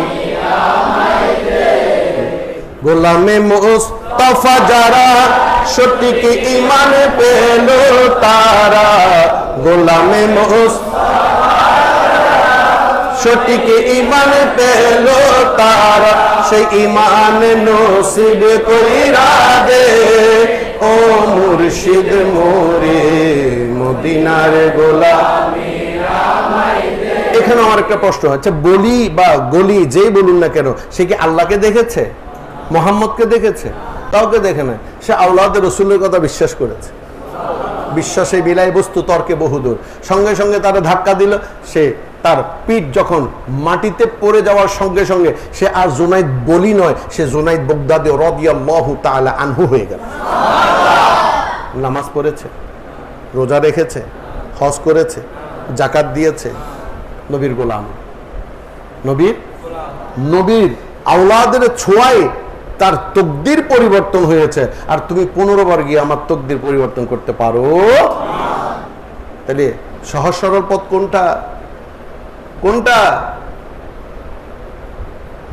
যা খেয়ে পেট ভরে, মন ভরে, আত্মতৃপ্তি লাভ হয়, এই রোগের কোন চিকিৎসক দুনিয়ার জমিনে নাই। এই রোগের চিকিৎসক রয়েছে আল্লাহর হাতে, আর আল্লাহ তাদেরকে তৈরি করেন। তাদের সম্পর্কে আল্লাহ হাদিস শরীফে বলছেন, আমি যাদেরকে ভালোবাসি তার সম্পর্কে আমি জিব্রাইলে ডাকি, হে জিব্রাইল। এটা অনেকবার এই হাদিসখানা আমি আপনাদেরকে পড়িয়েছি। হে জিব্রাইল, আমি বাংলার জমিনে শাহ আমানতকে ভালোবাসি। জিব্রাইল বলেন, আল্লাহ তুমি তারে ভালোবাসো, আমি কি করব? বলে, আমি বলছি তুমিও তারে ভালোবাসো। জিব্রাইল বলে, আল্লাহ আমিও তারে ভালোবাসি। আল্লাহ বলেন, তুমি আর আমি ভালোবাসলে হবে না, যাও আরশম আল্লাহ আসন পেয়েছো, খোদারি ঝলওয়াই ডুবে রয়েছো। আরশম আল্লাহ ডুবে রয়েছো, গৌসুল আজম বলে লকব পেয়েছো, আলহামদুলিল্লাহ। আল্লাহ রসুল সাল্লাল্লাহু আলাইহি ওয়াসাল্লাম এখানে হাদিসে কুদসি বর্ণনা করছেন যে আল্লাহর ওলিরা হচ্ছেন আল্লাহর জুব্বার আস্তিনের ভিতর। আল্লাহ বলছেন, তোমরা তাদেরকে চিনবে না, তোমরা তাদেরকে চিনবে না। সম্মানিত উপস্থিতি, তাহলে দেখা যাচ্ছে যে আল্লাহ বলছেন, আমি যাকে ভালোবাসি জিব্রাইল তুমিও তাকে ভালোবাসো। জিব্রাইল বলেন, আল্লাহ আমিও তারে ভালোবাসি। বলে, তুমি আর আমি ভালোবাসলে হবে না, যাও আসমানবাসী সবাইকে বলে দিয়ে আসো আমি শাহ আমানতকে ভালোবাসি। বড় করে বলুন সুবহানাল্লাহ। আমার এখানে একটা প্রশ্ন আছে, তুমি শুধু শাহ আমানতকে দেখলে, আমারে দেখো নাই? বলে, তোমারে দেখেছি, তুমি আমার রীতিনীতি মানতে পারো নাই। আর যে রীতিনীতি মেনেছে সে কি রীতিনীতি মেনেছে? তুমি তো ভাত খাও না, তোমার বউ নাই, তুমি ঘুমাও না, তুমি পায়খানা করো না, প্রস্রাব করো না, তোমার ঘুম নাই, তুমি নিঃশ্বাস কিভাবে না আমরা জানি না, তুমি কখনো তুমি তুমি মুখ তুমি দাঁত ব্রাশ করো? হে আল্লাহ, তুমি দাঁত ব্রাশ করো? বলে কি, না আমি দাঁত ব্রাশ করি না। তো তোমার দাঁত নাই, তোমার নখ নাই, নাই নাই নাই কিছু নাই, আমরা তো তোমরা তো কখনো দেখি নাই, তোমার রীতিনীতিকে আমরা অনুসরণ করবো। বলে, তোমরা যদি আমার নবীরে মানতা, নবীরে জানার মতো জানতা, নবীরে চেনার মতো চিন্তা, নবীরে বুঝার মতো বুঝতা, নবীরে মানার মতো মানতা, তাহলে আমিও তোমার আমানসা বানাই দিতাম। ঠিক না বা ঠিক? তাহলে দেখা যাচ্ছে নবীর উসিলায় আবু বকর হয়েছে, কোরআনের উসিলাই তো নয়। ঠিক না বা ঠিক? নবীর উসিলায় ওমর হয়েছেন, নামাজের উসিলাই নয়। নবীর উসিলায় ওসমান হয়েছেন, যাকাতের উসিলাই নয়। কারণ তখন যাকাত আসেনি, তখন নামাজ আসেনি, তখন রমজান আসেনি, তখন কোরআন পুরাটা আসেনি। তাহলে কি দেখে তারা আজকে আমাদের জন্য এত সমাদৃত, এত রেসপেক্টেবল হয়েছেন? আল্লাহ বলেন, আমার নবীর কারণ। আসমানবাসী সবাইকে বলে আসে, সমস্ত ফেরেশতা হুর গেলমান থেকে বলে আসার পর আল্লাহ বলেন, কি করেছো?